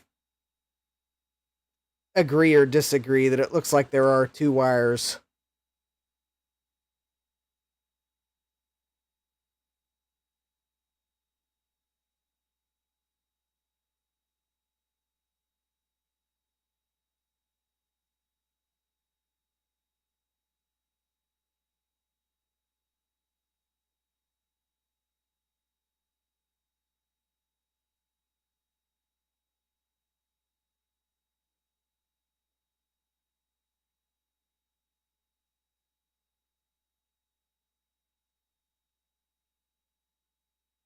There's another picture on the page, which is not of a Quadra 700. Weird. Yeah, I bet if I get some jumper wires.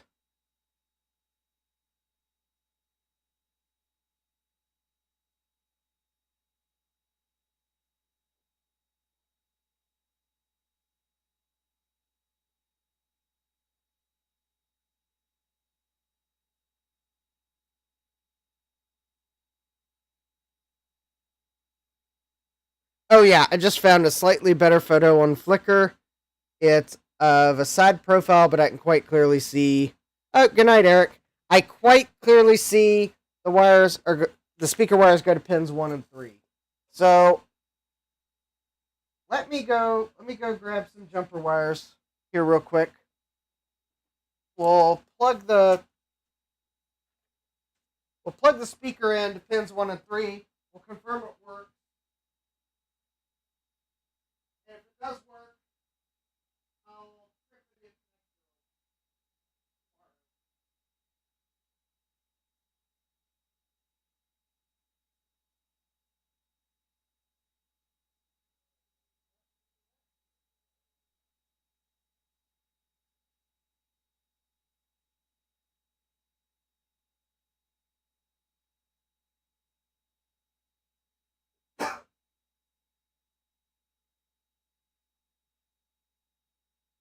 All right, if I can find my jumper wires, we'll test the theory.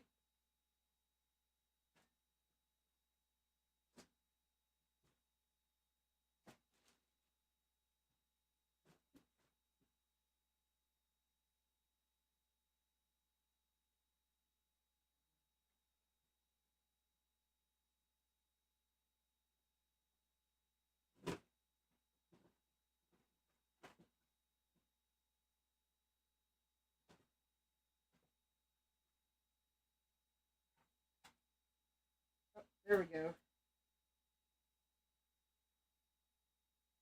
right, there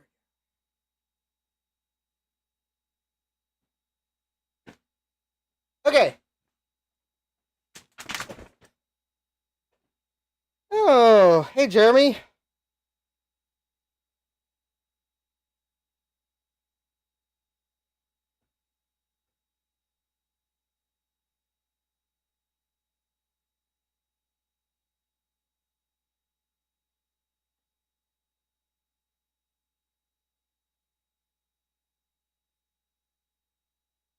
Yeah, I did play it.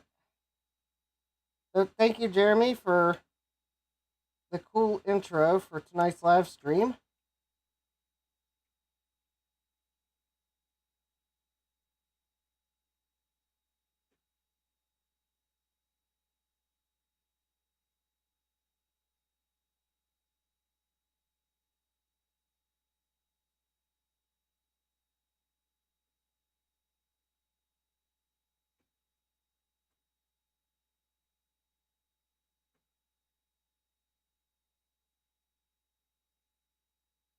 All right, so let's see here.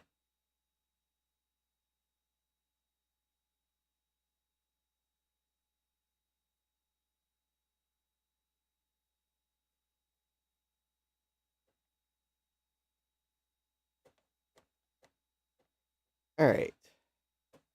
Control panel, sound.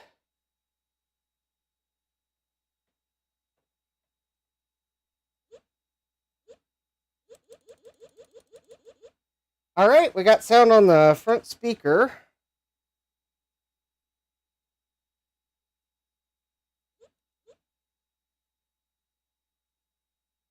So,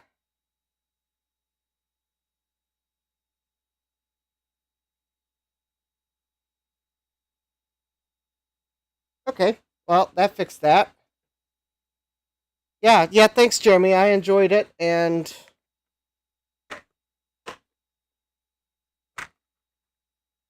I'll,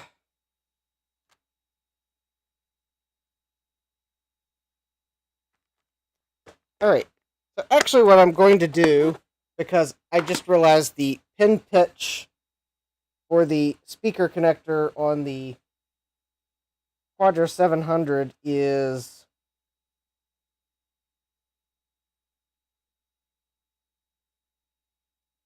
not the pin pitch of the connectors I have access to recrimp a connector on it. I'm going to just use these jumper pins to adapt, and I'll put some heat shrink on this just to make sure it doesn't come loose.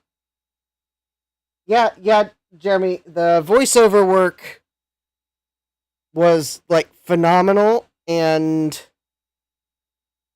I think your new microphone sounds way better than the old one you were using. So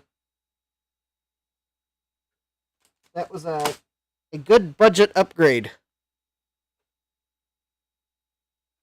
I think you sent me a link to the one you bought. I think.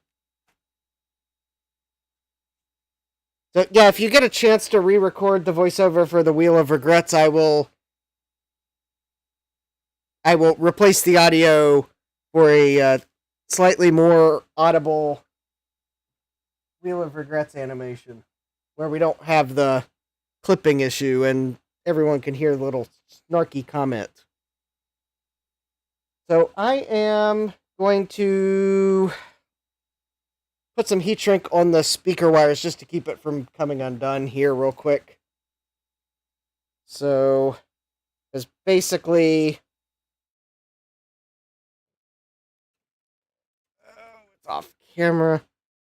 Because the Quadra 700 has a 3-pin connector. The speaker in this case has a 2-pin connector. And, of course, it's not pins like 1 and 2 or pins 2 and 3 that I need to connect to. It's pins 1 and 3, and, well, I mean, I can't, like, cut pin 2 and the connector fit, so I'll just got these jumper wires to adapt the connector. I'm not worried about the jumper or the header, or I'm not worried about these wires coming out on the motherboard side because it's definitely a tight fit there. I think the pins on the board are slightly larger than they were designed to go in, so it should be secure. But I'm afraid they might come out of the speaker side, so I'm going to put a little heat shrink there just to make sure that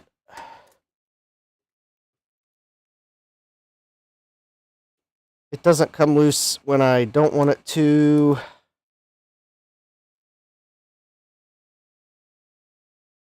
Yeah, I know the computer is on, but I got my hand.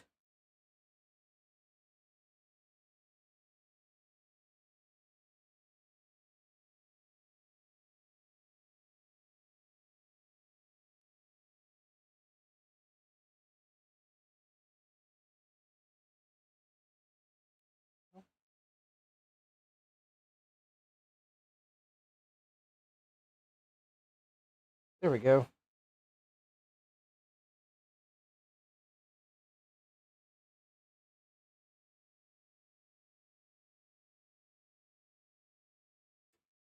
Alright, where is something I can... There we go. Set on the board. There we go.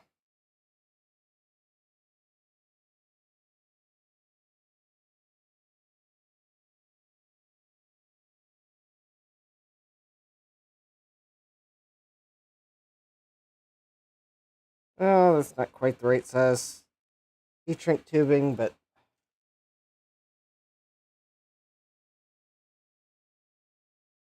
yeah, that's not the right size heat shrink tubing. Alright. let me grab a piece of the next size down and try again. All right.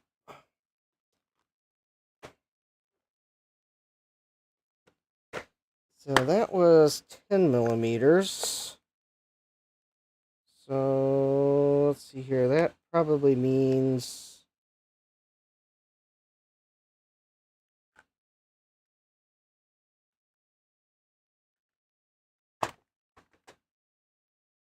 is this the one I need to use?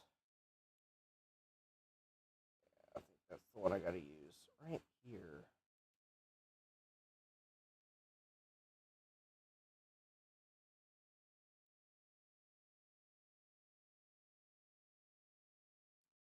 There we go. That'll probably work right there. Okay. Try again.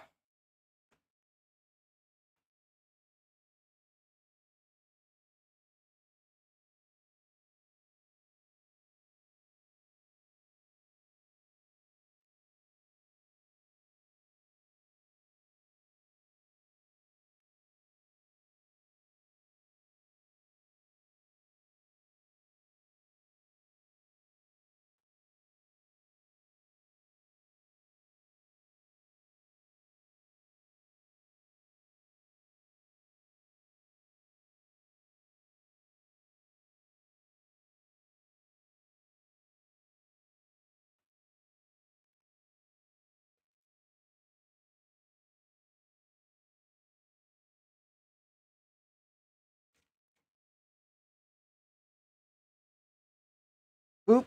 Yeah. There we go. Hopefully that will keep the connector together. I can find my zip ties when I get a moment and kind of zip tie the two ends to just kind of further make sure that does not come apart. There we go. And Joe says, am I manually hacking my 3D printer's mesh to fix it? Yes, I am. All right, well. All right, so I've created my own adapter for the speaker. And now I hear elk cars. And I got the wild eep on the external speaker. Excellent.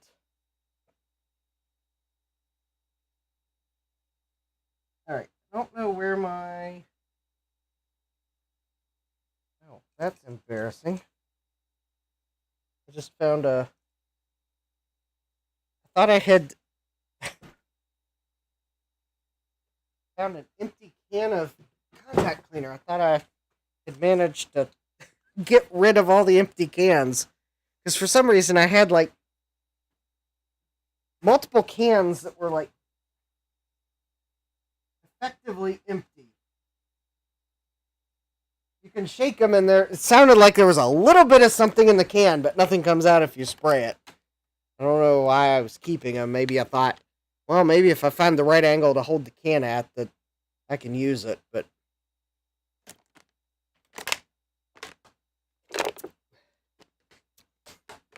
yeah.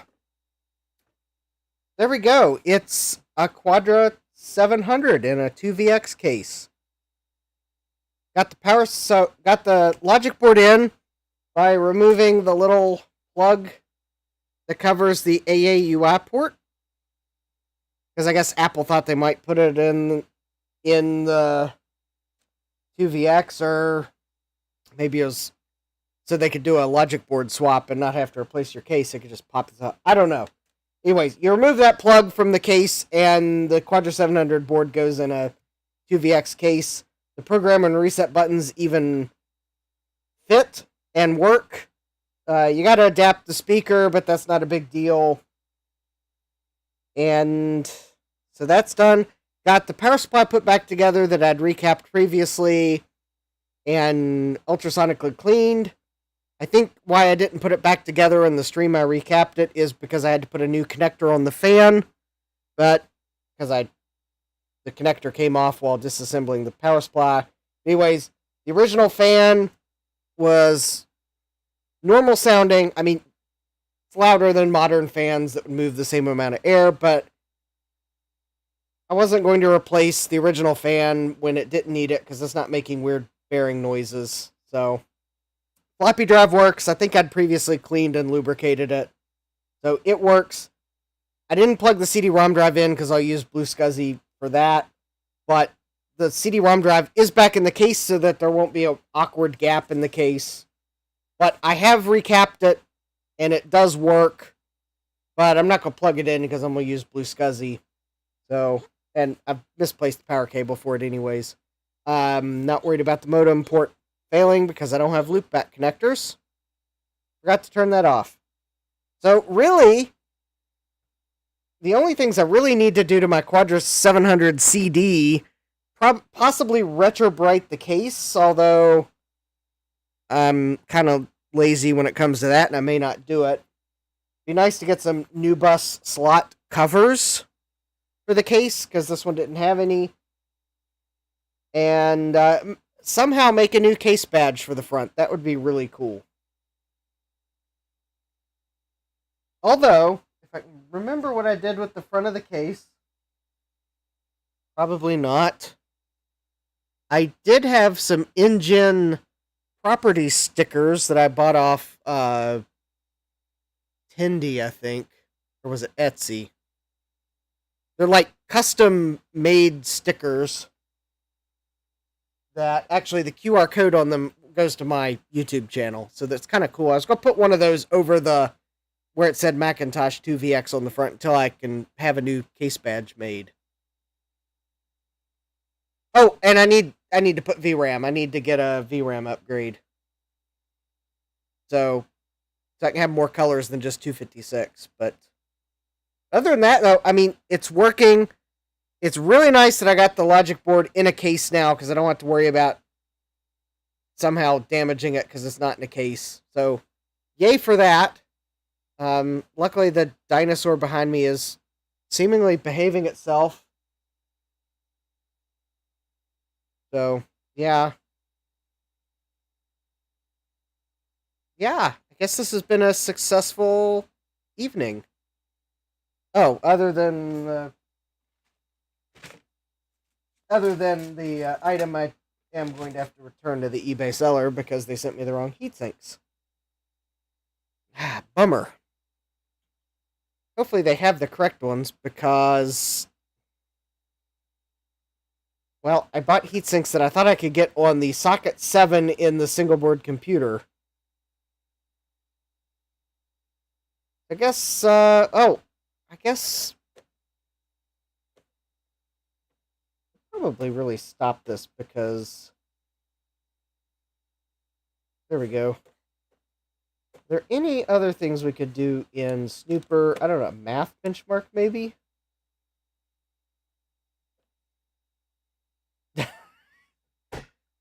Now, scores of 100% indicate normal operation on a Quadra 700. Well, that's good.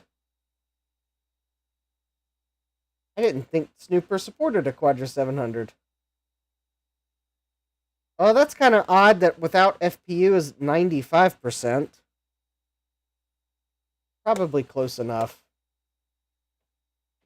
So, how does this compare with my, I don't know, my 2CI? That's a good question. Awesome. Excellent. Yeah. And, oh, right. Of course I want to use the Quadra 700. How about the LC? There we go. First Macintosh I ever used. This Quadra 700 is 716% faster than a Quadra LC. Yeah, the poor LC. It'd have been the Mac I would have been probably using at the time Jurassic Park came out because school system had them.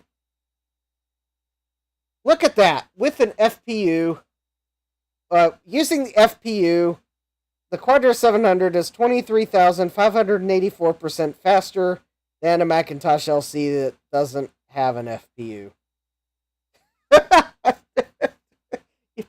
Poor LC indeed. All right, well that's cool. Memory benchmark. I like it when my memory has wheels.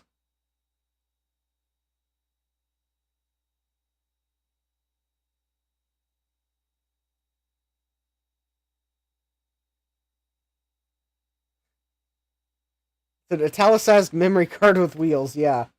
446% faster than the LC. Well, let's see if it's Quadra 700ing correctly. 96%. Okay. I think that's close enough. Video. CPU benchmark. Alright, well. Oh, look, it's an italicized Motorola processor with wheels. Why didn't the math benchmark get something? Yeah, Jack's laughing, yeah. The sort without display time took 11.7, so it's 100%. How about comparing it to the poor LC? 341%. Video benchmark. What? No italicized video card on wheels?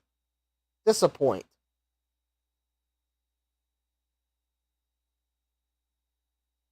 Yeah, flashing warning. 451% faster than the LC internal video. Wait, they don't have video cards in the list.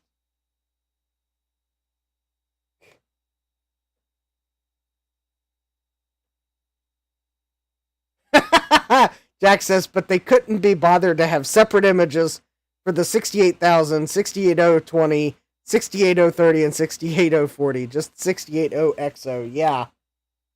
Or better yet, use the power of Quick Draw to overlay the text on the graphic. Hard drive benchmark. Alright. Now here's where the true numbers come in.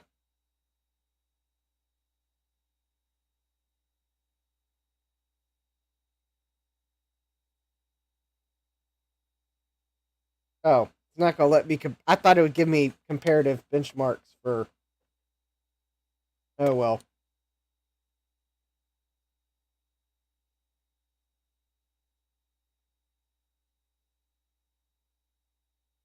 Okay, well, the Quadra 700 seems to be working quite nicely.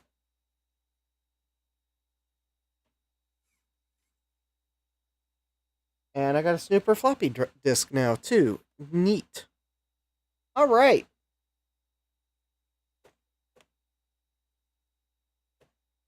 See if there's anything else.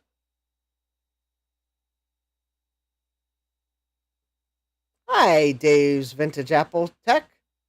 Dave just got done with the trick-or-treaters. Well, I think I've got the Quadra 700 in the 2VX case. Pretty much. I think I've got everything electrically in the case. I don't know where the case top has gone to. Oh, I see it. It's hiding. Joe says 2 total kids, siblings, showed up.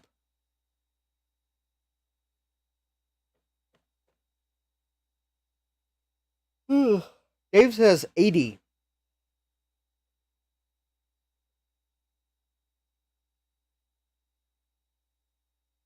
Alright. I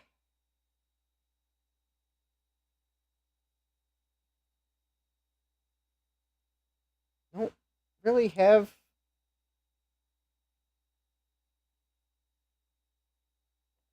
Oh, I guess there's one thing I could do. After all, it worked for...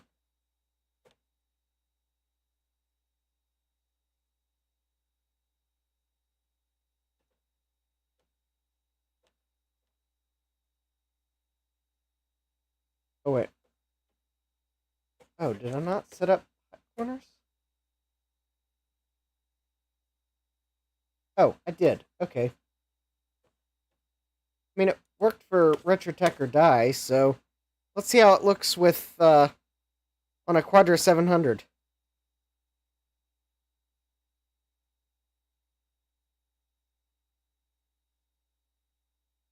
Nah, it's not quite the same as the original Flying Toasters, but the toast that keeps popping in and out is a nice touch. Although it would have been nice if they'd like made it get darker and darker as it keeps toasting it to simulate the fact that you're eventually going to burn it by... Oh! Oh, look at that! 2 toasts at once.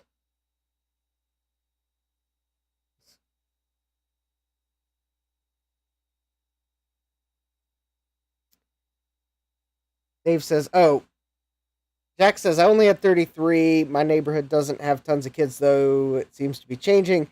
Dave says, normally we have over 100, but they had 80. But it's a school night. Yes.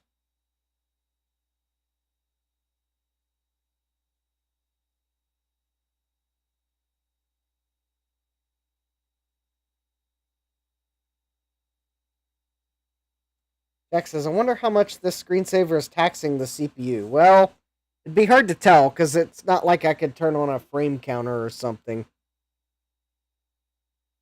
Although it does recover quite nicely, so...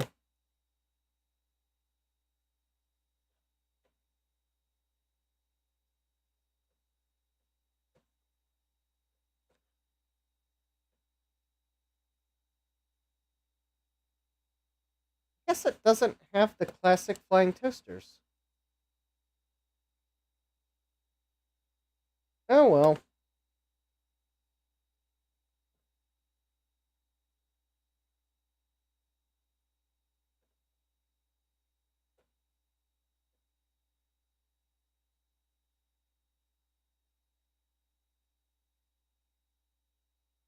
No, I guess not. Alright, well, I normally like keeping it on science stations. I mean, it's kind of hard to pass up a good LCARS screensaver.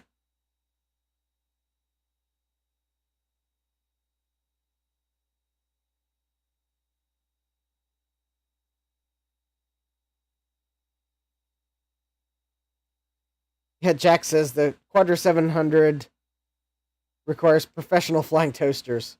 Dave says my Mac Plus is halfway done. Excellent. Jeremy says, not sure why, but when I see flying toasters, I smell French toast. Dave says, just have to clean up the repair on the front part of the case and retro bright. Ah, awesome.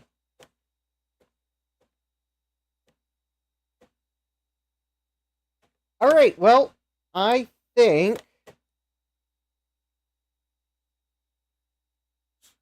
think this is a nice, successful end for this live stream. Oh, sorry. Yeah, forgot to turn that off before I went to the other screen. I need to figure out if I can program OBS to like auto disable that when it plays it. But anyways, yes, for those of you that joined late and now that I've gone back to full screen, you can see I've spared no expense for a dinosaur that's obviously is tearing down the banner just like in the movie. So, anyways, we got the Quadra 700. Probably don't have the best keyboard for it because it's just an Apple design keyboard. But anyways, Quadra 700 in the 2VX case. Got a Blue Sky V2 for it. I gotta find my double-sided tape to tape it down. Joe says, can I move into your basement? You look like you have lots of room. Yeah, I could almost rent out space in the basement for manufacturing purposes. Home-based business manufacturing purposes. But yeah. Joe says, anywhere to be very far from this printer to prevent me from throwing it. Yeah. Oh, excellent. Jeremy's going to get the Wheel of Regrets voiceover fix. Excellent. Justin's shipping station is probably on his main floor, though. Yeah. Actually, my shipping station is up on the top floor, so kind of a long haul from the basement. Anyways, yeah. I guess this old dinosaur is, well, at least in a case, so now I can enjoy it a little bit easier, because it's got to the point where I can just plug it up and use it. I even have the internal speaker, so I don't have to plug in external speakers, although Jeremy says, just needs an elevator then. Yeah. You know how much residential elevators cost? Not that I've actually officially priced them, but considering they never put the price on their website, I'd say a lot. Anyways, I got external speakers hooked up, so I guess let's give it one last chance to... Joe says millions. Yeah. Oh, I'd suspect it's at least in the 5 digits for the residential elevators. Quite possibly mid to high 5 digits for a residential elevator. Yeah, I don't need one. Anyways. Nice! Solid Quadra chime on the external speakers. Because at least that's one thing the Quadra 700 didn't need as recap, because it's all tantalum caps. So anyways, yep. I guess for those that didn't see it boot earlier, although it's going to complain the clock's not set because I don't have a battery yet. Oh, that's right. If I order the VRAM modules from Silicon Insider, I need to get some of the CR2032 adapters too. Oh, Joe said, I thought you said commercial. My bad. Yeah. Oh, yeah. I knew the commercial ones were like really expensive. Oh, hi, Lazy Blue Goat. Welcome. I audited someone who had one put in, cost them over $100K, but they had a historic registry home. Yeah. Yes. Yes, I actually, interestingly enough, in high school, took a summer school for an archaeology and architecture.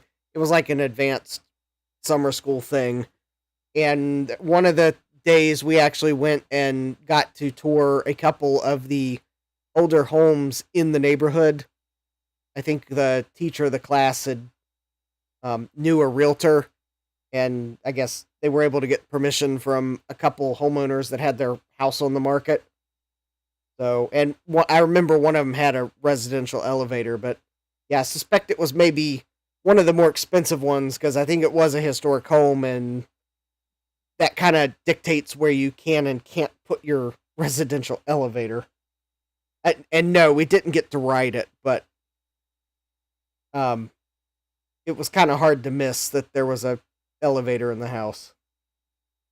So, anyways, yeah, there we go. It chimes, it boots, it's fast, it powers down.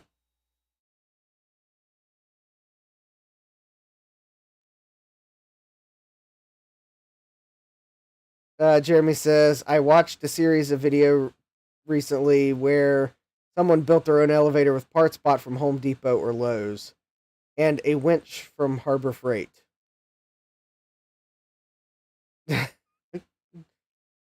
Yeah, I don't know if I would trust something like that. Maybe for items, not people, though. One of those... I'm not going to risk it. But anyways, I'm glad you all got to hang out with me for my live stream of Jurassic proportions. Luckily, the dinosaur hasn't, eaten too much in the basement, so I should be able to live stream on Tuesday without having to repair tooth marks and stuff first. Sloopy says, I would ride it. Hi, Sloopy. Callan says, that sounds safe. So anyways, yeah, don't forget to smash that like button if you like the fact that I spared no expense on set dressings. Don't forget to subscribe and turn on notifications so you won't miss what's up next, which on Tuesday we are going to get to the bump bar, the one that other YouTubers have managed to run Doom on. I'm going to get Doom to run, and I'm going to try to get it to run with MIDI music playing, so that will be fun. And then I've got other live streams after that, so you won't want to miss that. Jack says, I hope the dinosaur is a permanent part of your streaming setup. We'll have to see. Unfortunately, the dinosaur creates more noise than I wish it did, and the LED in the head of the dinosaur is good if you've got it outside, because I think it's actually an exterior decoration, but it is a bit annoying for an interior decoration, so if you see the dinosaur again, he may not be illuminated. Jeremy says, I spared no expense for that intro. Yeah.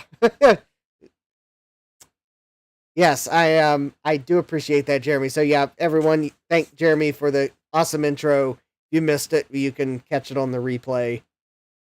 Sloopy says, but then I've ridden a motorcycle in Philadelphia and Baltimore, so I'm not the sharpest spoon in the utensil drawer. Oh. Actually, maybe the homemade elevator might actually be tame compared to that, because that sounds like two places I wouldn't want to ride a motorcycle. Yeah, Jack, it's one of those fan-powered ones. It's inflatable, and the fan's loud. But maybe Noctua might make a fan I could upgrade it with. Might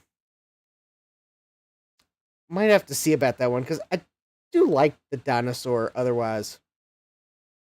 But, unfortunately, its fan is... I can hear it even over my dehumidifier that you can't see, because I guess it's a different noise. No, you all can't hear the fan. I'm pretty sure my microphone's not picking it up. I can hear the fan, though, and it's not annoying, it's just strange.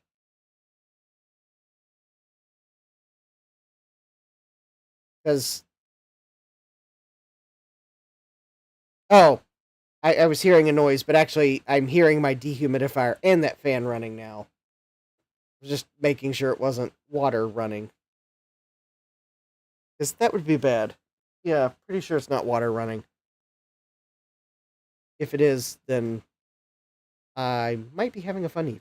But it's the dehumidifier, I'm pretty sure of it. But anyways, so yeah, let's see. Smash that like button, subscribe, and turn on notifications. And I think with that, before the T-Rex manages to actually get me, it's probably about time to end the stream. So thank you all for joining me for this Jurassic adventure with the Quadra 700. Actually feels good to have the parts together.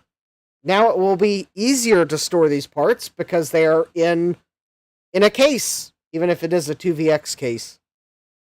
But yes, with the magic of popping the little piece out that would cover where an AAUI port would go, you can put a Quadra 700 board in a 2VX case, and it fits, and the programmer switch fits, and I don't think there's anything that's going to conflict, because the power supply fits, it's in the same place.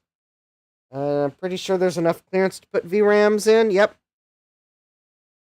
It's almost like Apple made it so you could put a Quadra 700 board in a 2VX case. Maybe they were looking for options. But anyways. Yeah. Joe says boop. Beep. Sloopy says eep. And Jeremy says Sloopy got it correct. Anyways. Yeah, I've got my hand on the wrong mouse. So anyways, I think with that, I'm going to go ahead and end this stream. So, I'd like to thank everyone for joining, hanging out in the chat, being cool. And, yep, and with that, take care and God bless. Computerized Start is brought to you by my awesome patrons on Patreon and by your tips and memberships on Ko-fi. These and other channel supporters make my live streams possible. You too can become a channel supporter with tiers starting at just $1. Don't forget to smash that like button. And if you've liked what you've seen, subscribe and turn on notifications so that you don't miss the next video or live stream. And as always, thank you for all your support. I hope to see you next time. And until then, take care.